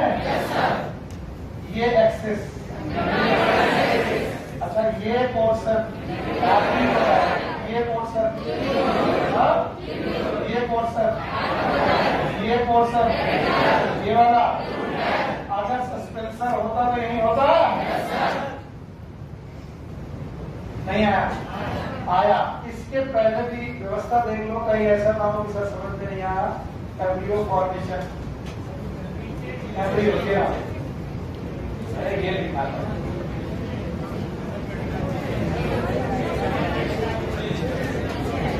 ये पीछे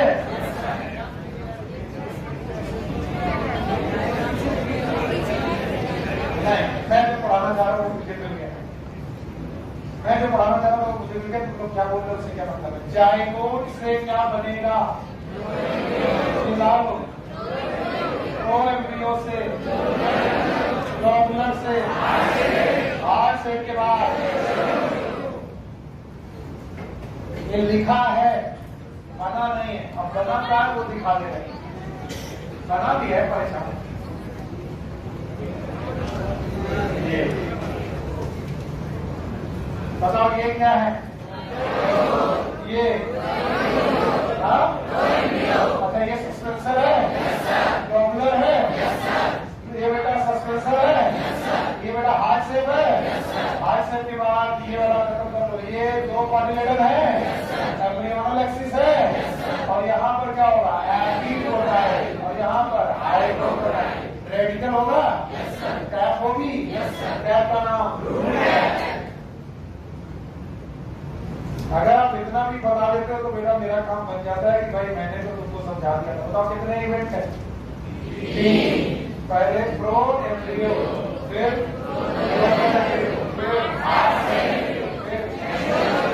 तो 4 इवेंट हो। पहला स्टेप पे सेल डिवीजन होगा, फिर सेल डिवीजन होगा, फिर सेल डिवीजन के साथ डिफरेंशिएशन होगा, फिर डिफरेंशिएशन होगा, फिर मैच्योर एम्ब्रियो बनेगा, और मैच्योर एम्ब्रियो में भी उन्हें मोनोकॉट देगा कि डायकॉट। आप ध्यान से देखो, बोलते सर आपने डायकॉट दिखा दिया, मोनोकॉट एम्ब्रियो के बारे में तो कुछ बताया ही नहीं। तो मोनोकॉट एम्ब्रियो को भी सिखाइए। वैसे सुबह मैं पढ़ा चुका हूं मक्के का सीड बना करके, अभी फिर से पढ़। बोलते हैं मोनोकॉट एम्ब्रियो के भी initial development is same.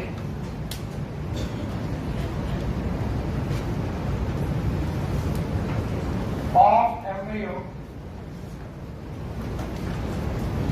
Is same as dicot.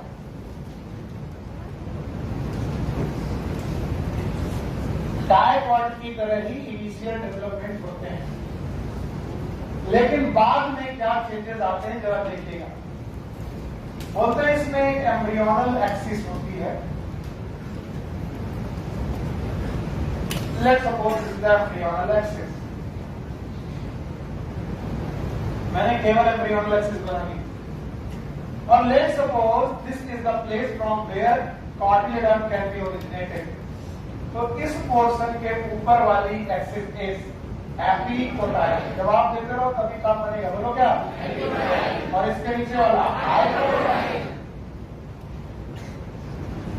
बोलते हैं सर जी अगर एपिकोटाइल और हाइपोकोटाइल हैं तो कॉटिलेडन भी होने चाहिए। बोले यस। इनके पास से एक कॉटिलेडन निकलता है जो सील्ड शेप है।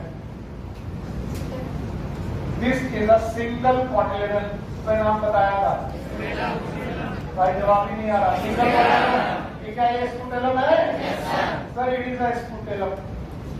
सर सुबह तो ऐसा नहीं दिखाया था, बस क्रॉस सेक्शन का तरीका अलग था। कभी लॉन्गिट्यूडनल काटते हैं, कभी हॉरिजॉन्टल काटते हैं। अभी कैसे काटा तुमने?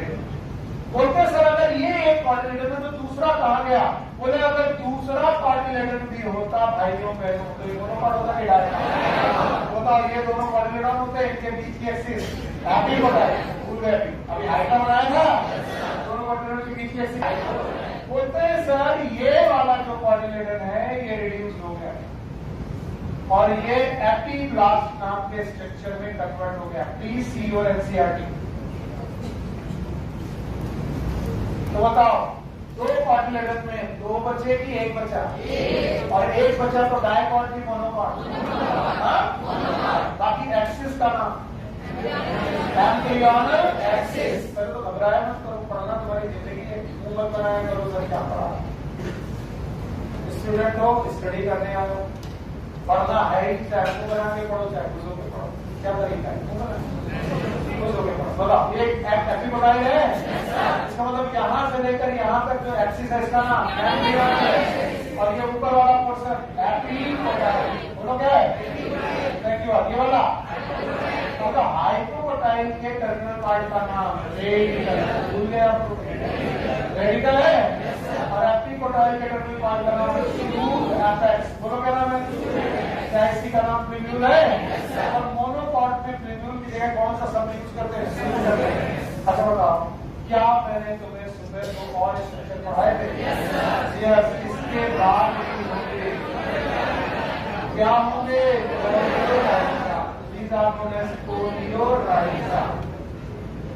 बात है नहीं?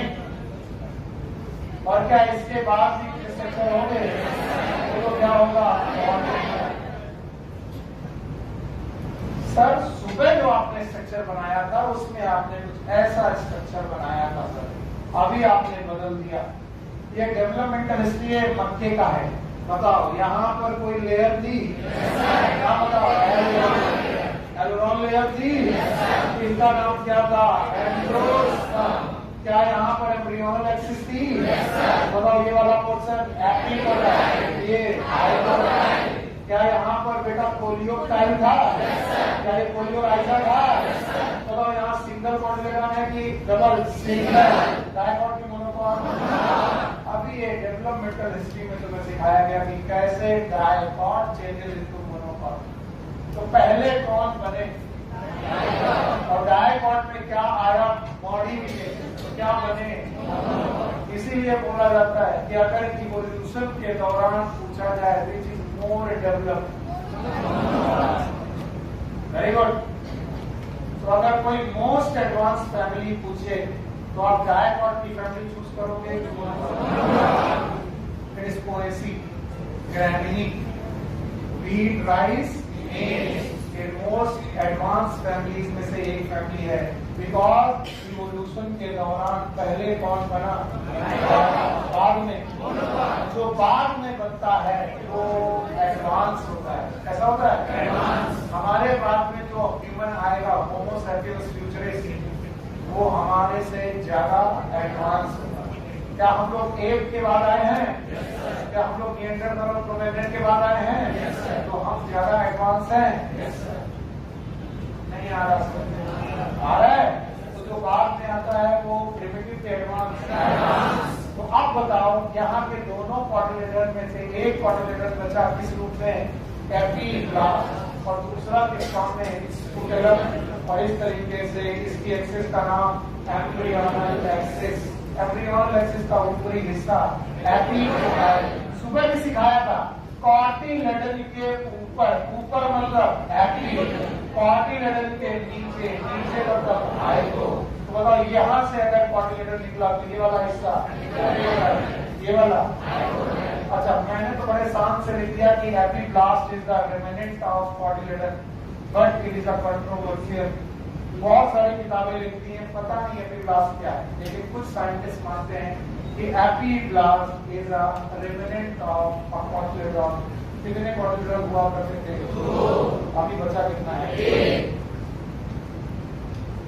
भाइयों बहनों, मेरे प्यारे बच्चों, हम लोगों ने सेक्सुअल रिप्रोडक्शन के 3 इवेंट पढ़ने के लिए कहे थे। बोलो कौन कौन? क्या तीनों पूरे हो गए? और अगर ये तीनों पूरे हो गए तो चैप्टर भी पूरा हो जाना चाहिए। चैप्टर का नाम क्या है? Sexual reproduction. और भाइयों बहनों, सेक्सुअल रिप्रोडक्शन में फ्लावरिंग प्लांट के प्रोडक्ट भी बनते हैं। भूल गए लोगों? क्या सेक्सुअल रिप्रोडक्शन के प्रोडक्ट बनते हैं? और वो 2 प्रोडक्ट बनाता है, एक और दूसरा कौन? और चूंकि मॉर्फोलॉजी में मैंने आपको क्या पढ़ाया है? और ऐसी आपकी अजीब बुक है, कई टॉपिक 2 बार थी। जैसे मॉर्फोलॉजी में फ्रूट और सीड दिया है, तो फिर इस चैप्टर में फ्रूट और सीड देने की जरूरत नहीं थी। लेकिन अगर मैं ना पढ़ा, तुम्हारे मन में कसक रह जाएगी, सर नहीं ये टॉपिक छोड़ दो। चाहे मैं एक ही बार बोल दूं? नहीं बोलूं? कर पाओगे? नहीं कर पाओगे? कुछ लोग बोल रहे पता नहीं कैसी तुम्हारी। आप बताओ क्या टॉपिक में, अगला टॉपिक क्या लिखा है इसका? आज दोपहर वाला फिर से मैं वैसे ही सीट पढ़ाऊंगा। ऐसा तो नहीं है कि सीट पढ़ाते वक्त मैं दूसरा चीज पढ़ा दूंगा। What is seat? क्लास में कितने लोग नहीं थे? डरो मत, गुड, तो पढ़ाना पड़ेगा। और जिनकी आज पहली क्लास है, गुड, बहुत बढ़िया, लेट आए तो भैया पढ़ाना तो पड़ेगा, इससे बच नहीं सकते। किसी का पैसा लिया है, बाकी लोग बोर होंगे, लेकिन जाने में तुम गेट बंद करो। जो जाएगा मम्मी का समय।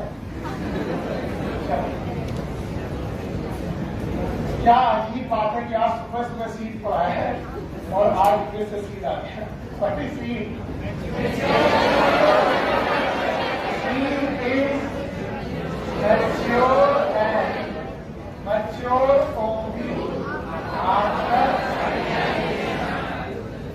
उन सब लोगों को भगवान बड़ी शांति प्रदान करे जो सुबह आज क्लास में थे, क्योंकि वो आप गाली निकालने वाले हैं। निकालने वाले हैं? गरीब आदमी गाली मत देना। तो हम ओव्यूज देखें तो सीट दिखाई पड़ेगा। ऐसे तुम्हारे यस और नो में अंतर नहीं समझ में आ रहा है।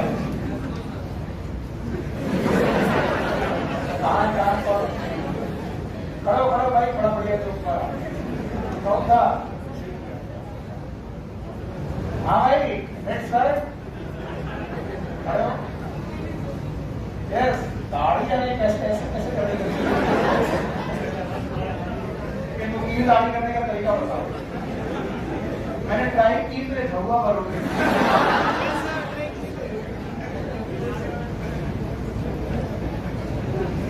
बेटा इस क्लास में हम ही मजाक करने तो वैसे भी गड़बड़ हो जाएगा, क्लास खराब हो जाएगी। तुमने देखा होगा पिछले साल जब तुम एंजॉय करते हो, टीचर ज्यादा एंजॉय करने लगता है और इस चक्कर में बंटा हम ही करते हैं। हमारे बच्चे थोड़ा गाली दे देंगे तो कुछ नहीं है, ज्यादा गाली देने पर केवल एक काम होता है मेरे साथ, एक बुरी बात होती है, मेरा एक टोन कलर और डार्क होता है। काले आदमी में कोई रंग चढ़ने वाला तो दरियाओं में थोड़ा और कर लिया, कुछ फर्क नहीं पड़ता। हाँ, दूसरा एक और हुआ इसके दौरान 5-6 सालों में, जब ज्यादा गाली पड़ी तो काले रंग के साथ बाल भी झड़ने लगे। अभी इतना खाली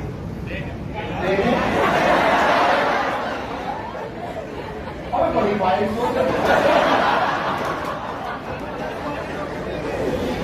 कल तो पता नहीं क्या ये बच्चे की। हाँ, इसीलिए मैं सॉरी बोलता हूँ, मैं क्यों ऐसा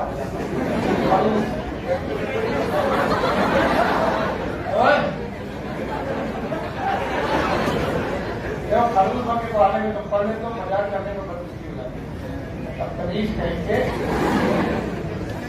बता दिया, कभी टकला आपकी देखा नहीं है।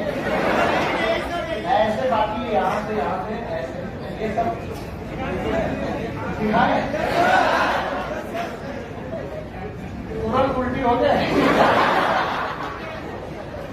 इसलिए डोंट ट्राई, ये खतरों की चीज है। आप इसे देखो, हो गए।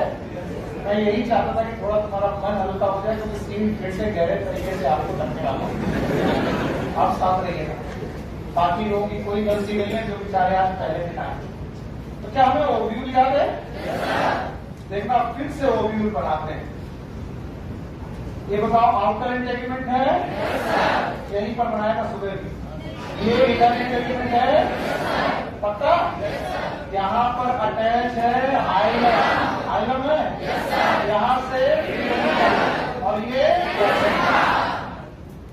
टाइम उतना ही लगना, लेते थे। बोलो, ये कौन सा इंटेगमेंट? ओके, ये वाला। Thank you very much. और बताओ, यहाँ पर इसके अंदर यूसलस। अच्छा बच्चों, और फर्टिलाइजेशन हो चुका है, तो एम्ब्रियो सैक में क्या एंडोस्पर्म और एम्ब्रियो दोनों बच चुके होंगे?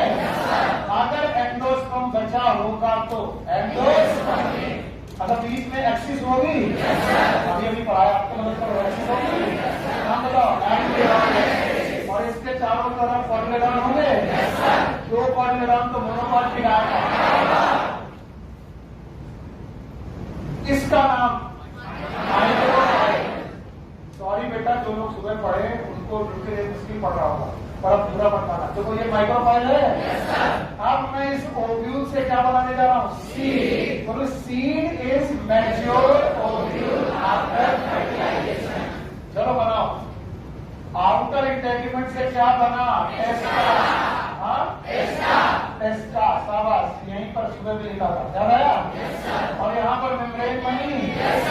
इस मेम्ब्रेन का नाम टेगमेंट। अच्छा, टेस्टा और टेगमेंट मिलकर के क्या ये सीड कोट बनाते हैं? तो भाई, पहले ओव्यूल देखो, फिर सीड कोट देखो। ओव्यूल के आउटर इंटेगमेंट, इनर इंटेगमेंट क्या बनाते हैं? टेस्टा एंड टेगमेंट। आउटर इंटेगमेंट से टेस्टा, इनर इंटेगमेंट से टेगमेंट। पक्का? बताओ, माइक्रोपाइल पे ना तो आउटर इंटेगमेंट है, ना तो इनर। क्या यहाँ एक गैप छूट जाएगा? नाम बताओ। ये वही माइक्रोपाइल है जहां से कौन एंट्री मारा था? अभी इस माइक्रोपाइल से एयर एंट्री मारेगी और वाटर। एयर और वाटर जब जर्मिनेट करेंगे तो यहां से एयर और वाटर एंट्री मारेगी। Outer integument टेस्टा, inner integument tegmen, दोनों मिलाकर सीड को। इसके बाद मिलता है न्यूक्लियस। क्या होता है? मैंने सुबह कुछ लिखवाया था, याद है? न्यूक्लियस जनरली डीजनरेट हो जाता है। आप डीजनरेट हो जाता है क्योंकि नरिशमेंट प्रोवाइड करता है, लेकिन कुछ सीड्स में क्या न्यूक्लियस रिमेन बचा रहता है, और जो रिमेनिंग न्यूक्लियस है इसका नाम पेरिस्पर्म। बोलो, क्या है? पेरिस्पर्म के बारे में पूछा जाए, व्हाट इज पेरिस्पर्म, बता पाओगे? पीबीसी याद है? बी फॉर ब्लैक पेपर है, काली मिर्च में पाया जाता है। ये क्या है?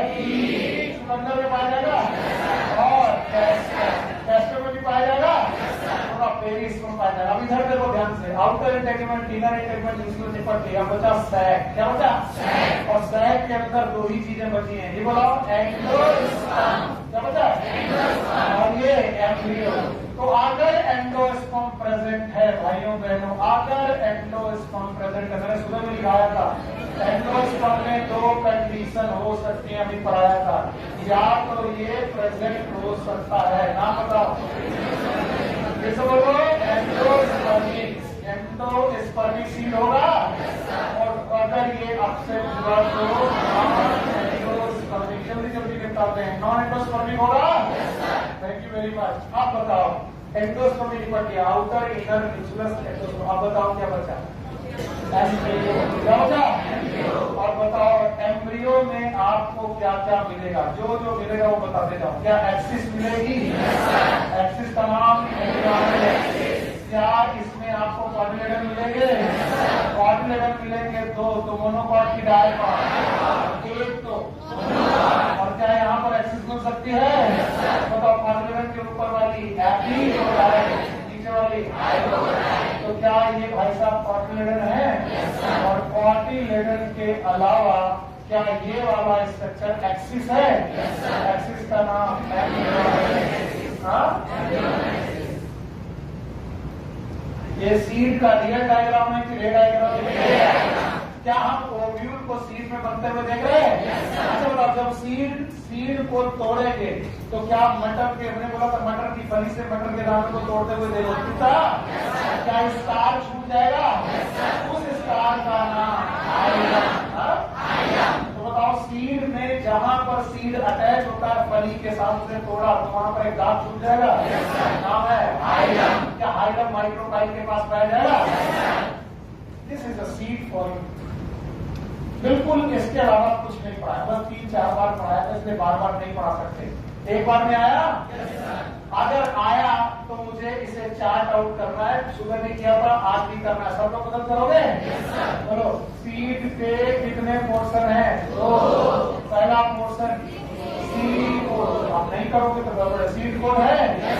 अच्छा, दूसरा बोलो कर्नेल है। All the tissue inside the seed code is kernel है। जल्दी बोलो, सीड कोड के 2 पार्ट होंगे। पहला दूसरा टेस्टा और टेगमेन में स्कार कहाँ मिलेगा? टेस्टा। बोलो क्या नाम होगा? आइलम। क्या इनके बीच में बेटा ओपनिंग मिलेगी? बोलो क्या होगा? माइक्रोकाइल। बस लर्न करने के तरीके सिखा रहा हूं, कुछ नहीं। कर्नेल में 3 चीजें मिलेगी। पहला कौन?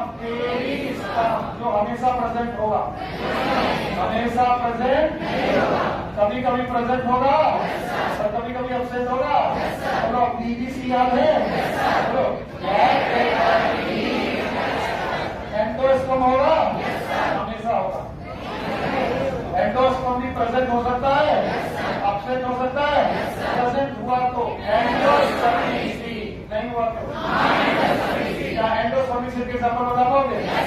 व्हीट, राइस, मेज, कैस्टर, कोकोनट। कोकोनट नहीं है? अरे कोकोनट का पानी क्या है? एंडोस्पर्म। याद है? बोलो व्हीट, राइस, मेज, कोकोनट, कैस्टर। एंडोस्पर्मिक की नॉन एंडोस्पर्मिक? अच्छा बताओ, नॉन एंडोस्पर्मिक सीड याद है? बोलो फैमिली है। बोलो कौन? अच्छा बताओ, इसके बाद एम्ब्रियो मिलेगा। अब ये चीज मैंने सुबह छुपा ली थी, कभी जगह नहीं थी, अब जगह में भी तो पढ़ा दे रहे। एम्ब्रियो के 2 पार्ट, 1 इज क्वाड्रिलेटरल है। बताओ क्वाड्रिलेटरल 2 है तो लोग बोले पढ़ा दिया तो ऐसा कौन सा तीर मार दिया? बात तो वही है। एक हुआ तो दूसरी एक्सिस का नाम बताओ? और एम्ब्रियोनिक एक्सिस के कितने पार्ट? 2। एक पार्ट एपी का है, दूसरा खतरनाक। पढ़ाने के पहले मैं खुद उल्टी कर रहा था कि कैसे पढ़ाऊंगा, देखो पढ़ा दिया। क्या तुम्हें समझ में आया? जिनका पहला मिलता उन्हें समझ में आया? अगर उन्हें समझ में आया तो सीड आपके सामने हो चुका है। अभी बैठ के 8 बजे ही बजे नहीं। Seed. What is seed?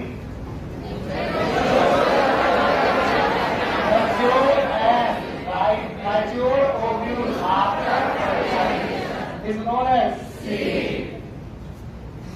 याद रहेगा? बताओ, सब कुछ पढ़ा देने के बाद उसका seed code is made up of पक्का माइक्रोकाइल होगा, उसके पास में स्टार होगा। नाम बताओ।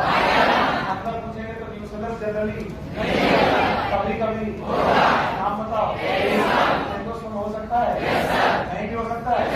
एम्ब्रियो हमेशा होगा? तो सर 2 मॉडल तो एक है तो एक्सिस होगी। एम्ब्रियोनल एक्सिस ऊपर वाला, नीचे वाला, एम्ब्रियो का नीचे होगा।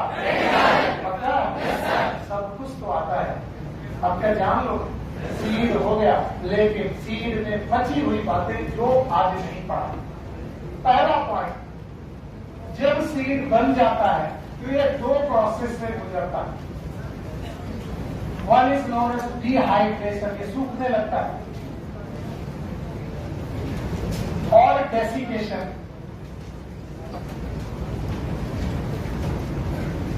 इन डिहाइड्रेशन और डेसिकेशन की वजह से सीड के अंदर के जो एंजाइम होते हैं दे गेट इनएक्टिवेटेड, और अगर एंजाइम इनएक्टिवेटेड हो जाते हैं तो इनका एम्ब्रियो इनएक्टिवेटेड हो जाता है। अगर ये एम्ब्रियो एक्टिवेटेड होता मेरे बच्चों, तो मैंने आपको बहुत पहले सिखा दिया था कि पूरी लाइफ साइकिल में दो लोग जर्मिनेट करते हैं, एक स्पोर और एक एम्ब्रियो। भूल गए होंगे? जब स्पोर जर्मिनेट करता है तो बनता है कैरियोफाइट, और जब एम्ब्रियो जर्मिनेट करता है तो बनता है स्पोरोफाइट, जिसमें होता है रूट स्टेम लीफ। अब ध्यान सुनो, इस सीड के अंदर बेटा 10 मिनट रुकना है तो रुकी लो बेटा, बातें मत करो। फील करो कि सीड के अंदर पूरा का पूरा प्लांट है, लेकिन ये प्लांट आज किस फॉर्म में है? एम्ब्रियो। और एक्टिवेटेड की इनएक्टिवेटेड। अगर मैं इसको डिहाइड्रेशन की बजाय हाइड्रेशन दे दूं, पानी दे दूं, तो बताओ इनएक्टिवेशन से क्या होगा? एक्टिवेशन। और क्या ये जर्मिनेट कर जाएगा? तो भैया जर्मिनेशन ना हो इसलिए क्या होता है? और इससे इनमें एक फीचर पैदा होता है, that is known as dormancy. Dormancy of seed,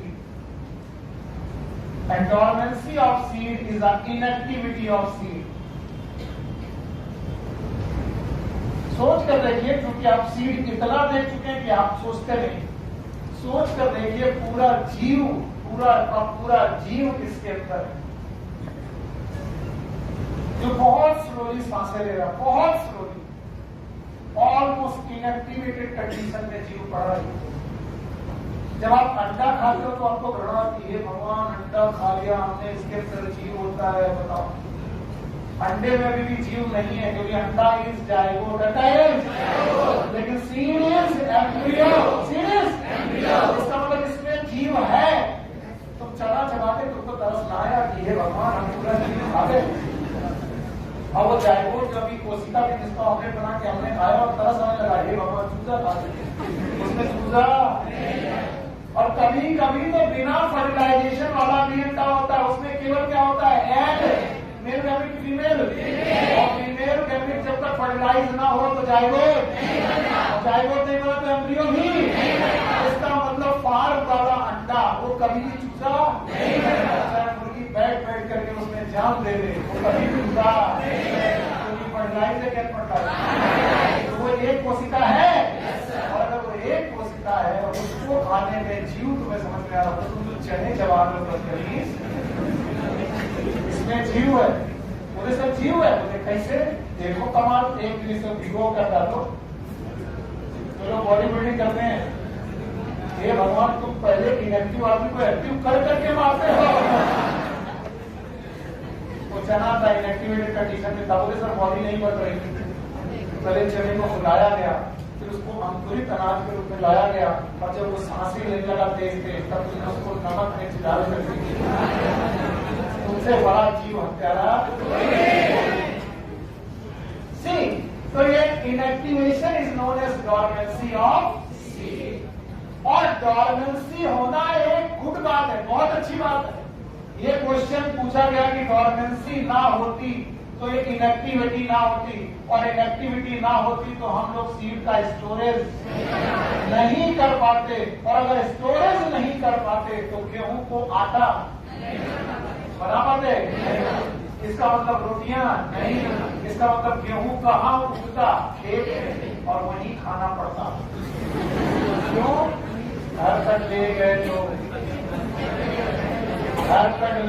तो एक्टिवेट हो जाएगा, और एक्टिवेट हो गया तो जम जाएगा, और जम जाएगा तो इसका स्टोरेज फूड हमारे काम नहीं आएगा। तो बताओ, रोटी बनाने की बजाय सब्जी मिलेगी? रोटी बिना बनेगी हरी हरी। तो बोलते हैं dormancy is a good thing for nature, I don't know, but good thing for us. Why? क्योंकि इसी ने इससे क्या दिया? स्टोरेज। और हम लोग अपने सीड को क्या कर पाए? स्टोर। और स्टोर कर पाए तो काम कर पाए। यह है सीड, अभी खत्म नहीं हुआ, अभी सीड खत्म नहीं हुआ। सीड की आखिरी बात जो इस एनसीईआरटी में लिखी है, फ्रूट उसके बाद पढ़ाऊंगा, आज नहीं कल। बोलते हैं सीड में होती है वायबिलिटी। वायबिलिटी का मतलब ये होता है जान होना। कोई वायबल है इसका मतलब वो जिंदा है कि मर गया? बताओ, सीड एक जिंदा चीज है कि मरी हुई चीज? जिंदा। कभी देखना है तो पानी डालो, खाद डालो, अच्छी हवा दो, खेत में डालो, बताओ इसमें से जीव निकलेगा? तो उस जीव के पास होंगे रूट। सो बोलते हैं what is viability? Viability is a maximum time a seed can survive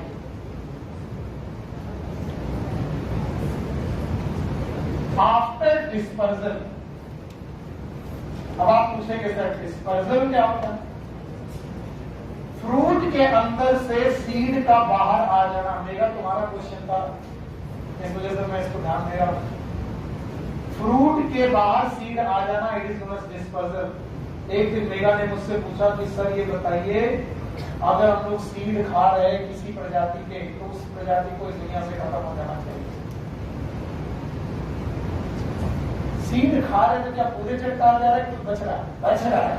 वो कंटिन्यूटी ऑफ लाइफ को मेंटेन करता है। वो क्वेश्चन में बाद में देखूंगा। सीड का फ्रूट से बाहर निकलना, it is known as dispersal. Dispersal हो जाने के बाद ये सीड हमेशा जिंदा नहीं रहेगा। इसका एक मैक्सिमम टाइम है जब तक ये जिंदा रहेगा। तो सर हमने अपने घर की पोल्ट्री के अंदर एक बड़ी सी स्टोरेज में हमने 15 साल पहले गेहूं रखा था, आज भी रखा होगा, लग गया, खराब हो गया होगा, सड़ गया होगा, या फिर उसकी जान चली गई होगी। इसका मतलब वो उतना फिर जिंदा नहीं। साल भर या 2 साल के अंदर हमें गेहूं को आटा बनाकर खाना या फिर बेच देना ताकि दूसरे लोग खा लें। जो लोग खेती करते हैं जानते हैं, कुछ अनाज अपने घर में रख लेते हैं तो उनको खाने काम आता है, बाकी अनाज को बेच देते हैं ताकि दूसरों को खाने को काम। अगर ये अनाज सालों तक रखा जा सकता तो क्या होता? एक बार ग्रो कर लिया, 50 साल का फिर वही खेती नहीं करेगा, पर क्या 50 साल तक वो गेहूं बचेगा? नहीं। So maximum time a seed can survive after dispersal, it is known as viability। और बोलते हैं viability of seed it is between months to year, 1-2 साल तक चल जाता है। लेकिन हिस्ट्री में 2 ऐसे सीड हमारी एनसीईआरटी में लिखे जिनकी वायबिलिटी दसियों हजार साल तक जिंदा रहे, 10,000 year and 2,000 year. First of all कुछ बातें मैं जो डिस्कस करना चाहता हूं। रुक जाओ, बस के काका।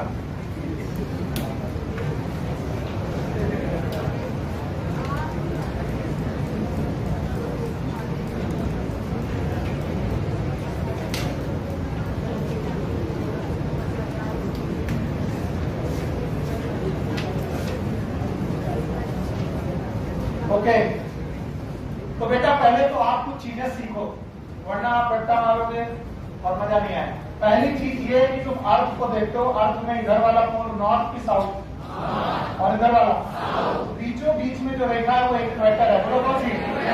इसके बाद एक ट्रॉपिक, बोलो क्या है? फिर है सब ट्रॉपिक, फिर है टेम्परेट, बोलो क्या है? फिर है सब पोलर और पोलर।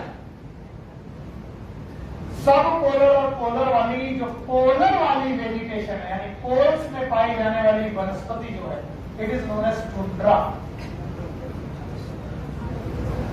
इस वनस्पति को हम लोग बोलते हैं tundra.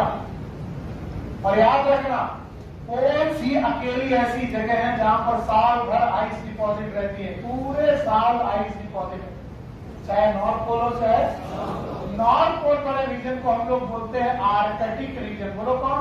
And this is known as Antarctic. बोलो कौन सा है? and some type it is also known as alpine. बोलो क्या नाम है? alpine. So बोलते हैं कि आर्कटिक टुंड्रा में, आर्कटिक रीजन की टुंड्रा में, आर्कटिक रीजन मतलब नॉर्थ की साउथ, आर्कटिक मतलब बोलते हैं आर्कटिक टुंड्रा में एक सीड मिला और इस सीड का नाम था ल्यूपिनस आर्कटिक्टस, ल्यूपिनस आर्कटिक्टस। आज मैंने आपको एक ऑर्नामेंटल प्लांट पढ़ाया, फैमिली ट्री, एग्जांपल ल्यूपिन, वही ल्यूपिन का सीड मिला, lupinus arcticus. Why it is known as arcticus? और ये ल्यूपिनस आर्कटिक्टस की आर्कटिक आइस में दबा हुआ था। आइस में दबा होना इसका मतलब क्रायो प्रिजर्वेशन। कैसा? ठंडी में प्रिजर्व करना। क्या चीजें प्रिजर्व रहेंगी? यस। और इस ल्यूपिनस आर्कटिक्टस को 10,000 साल पुराना माना गया by carbon dating and all dating, जो डेटिंग करने के तरीके हैं। तो बोले 10,000 साल से सीड यहाँ पड़ा हुआ था और जब हम लोगों ने सोचा कि ये मर गया होगा तो अजीब अचंभा मिला कि 10,000 साल बाद भी इसको ग्रो कराया गया तो ये ग्रो हो गया। इसका मतलब ये वायबल था कि बेटा डेड था? 10,000 सालों से पड़ा हुआ इस सीड का एग्जाम्पल कभी ना कभी पूछा जाएगा और आपकी बुक में दिया गया है। बताओ सीड का नाम? ल्यूपिनस आर्कटिक्टस। याद रहेगा? एक और सीड है, यही आखिरी टॉपिक है, फिर घर जाएंगे आप।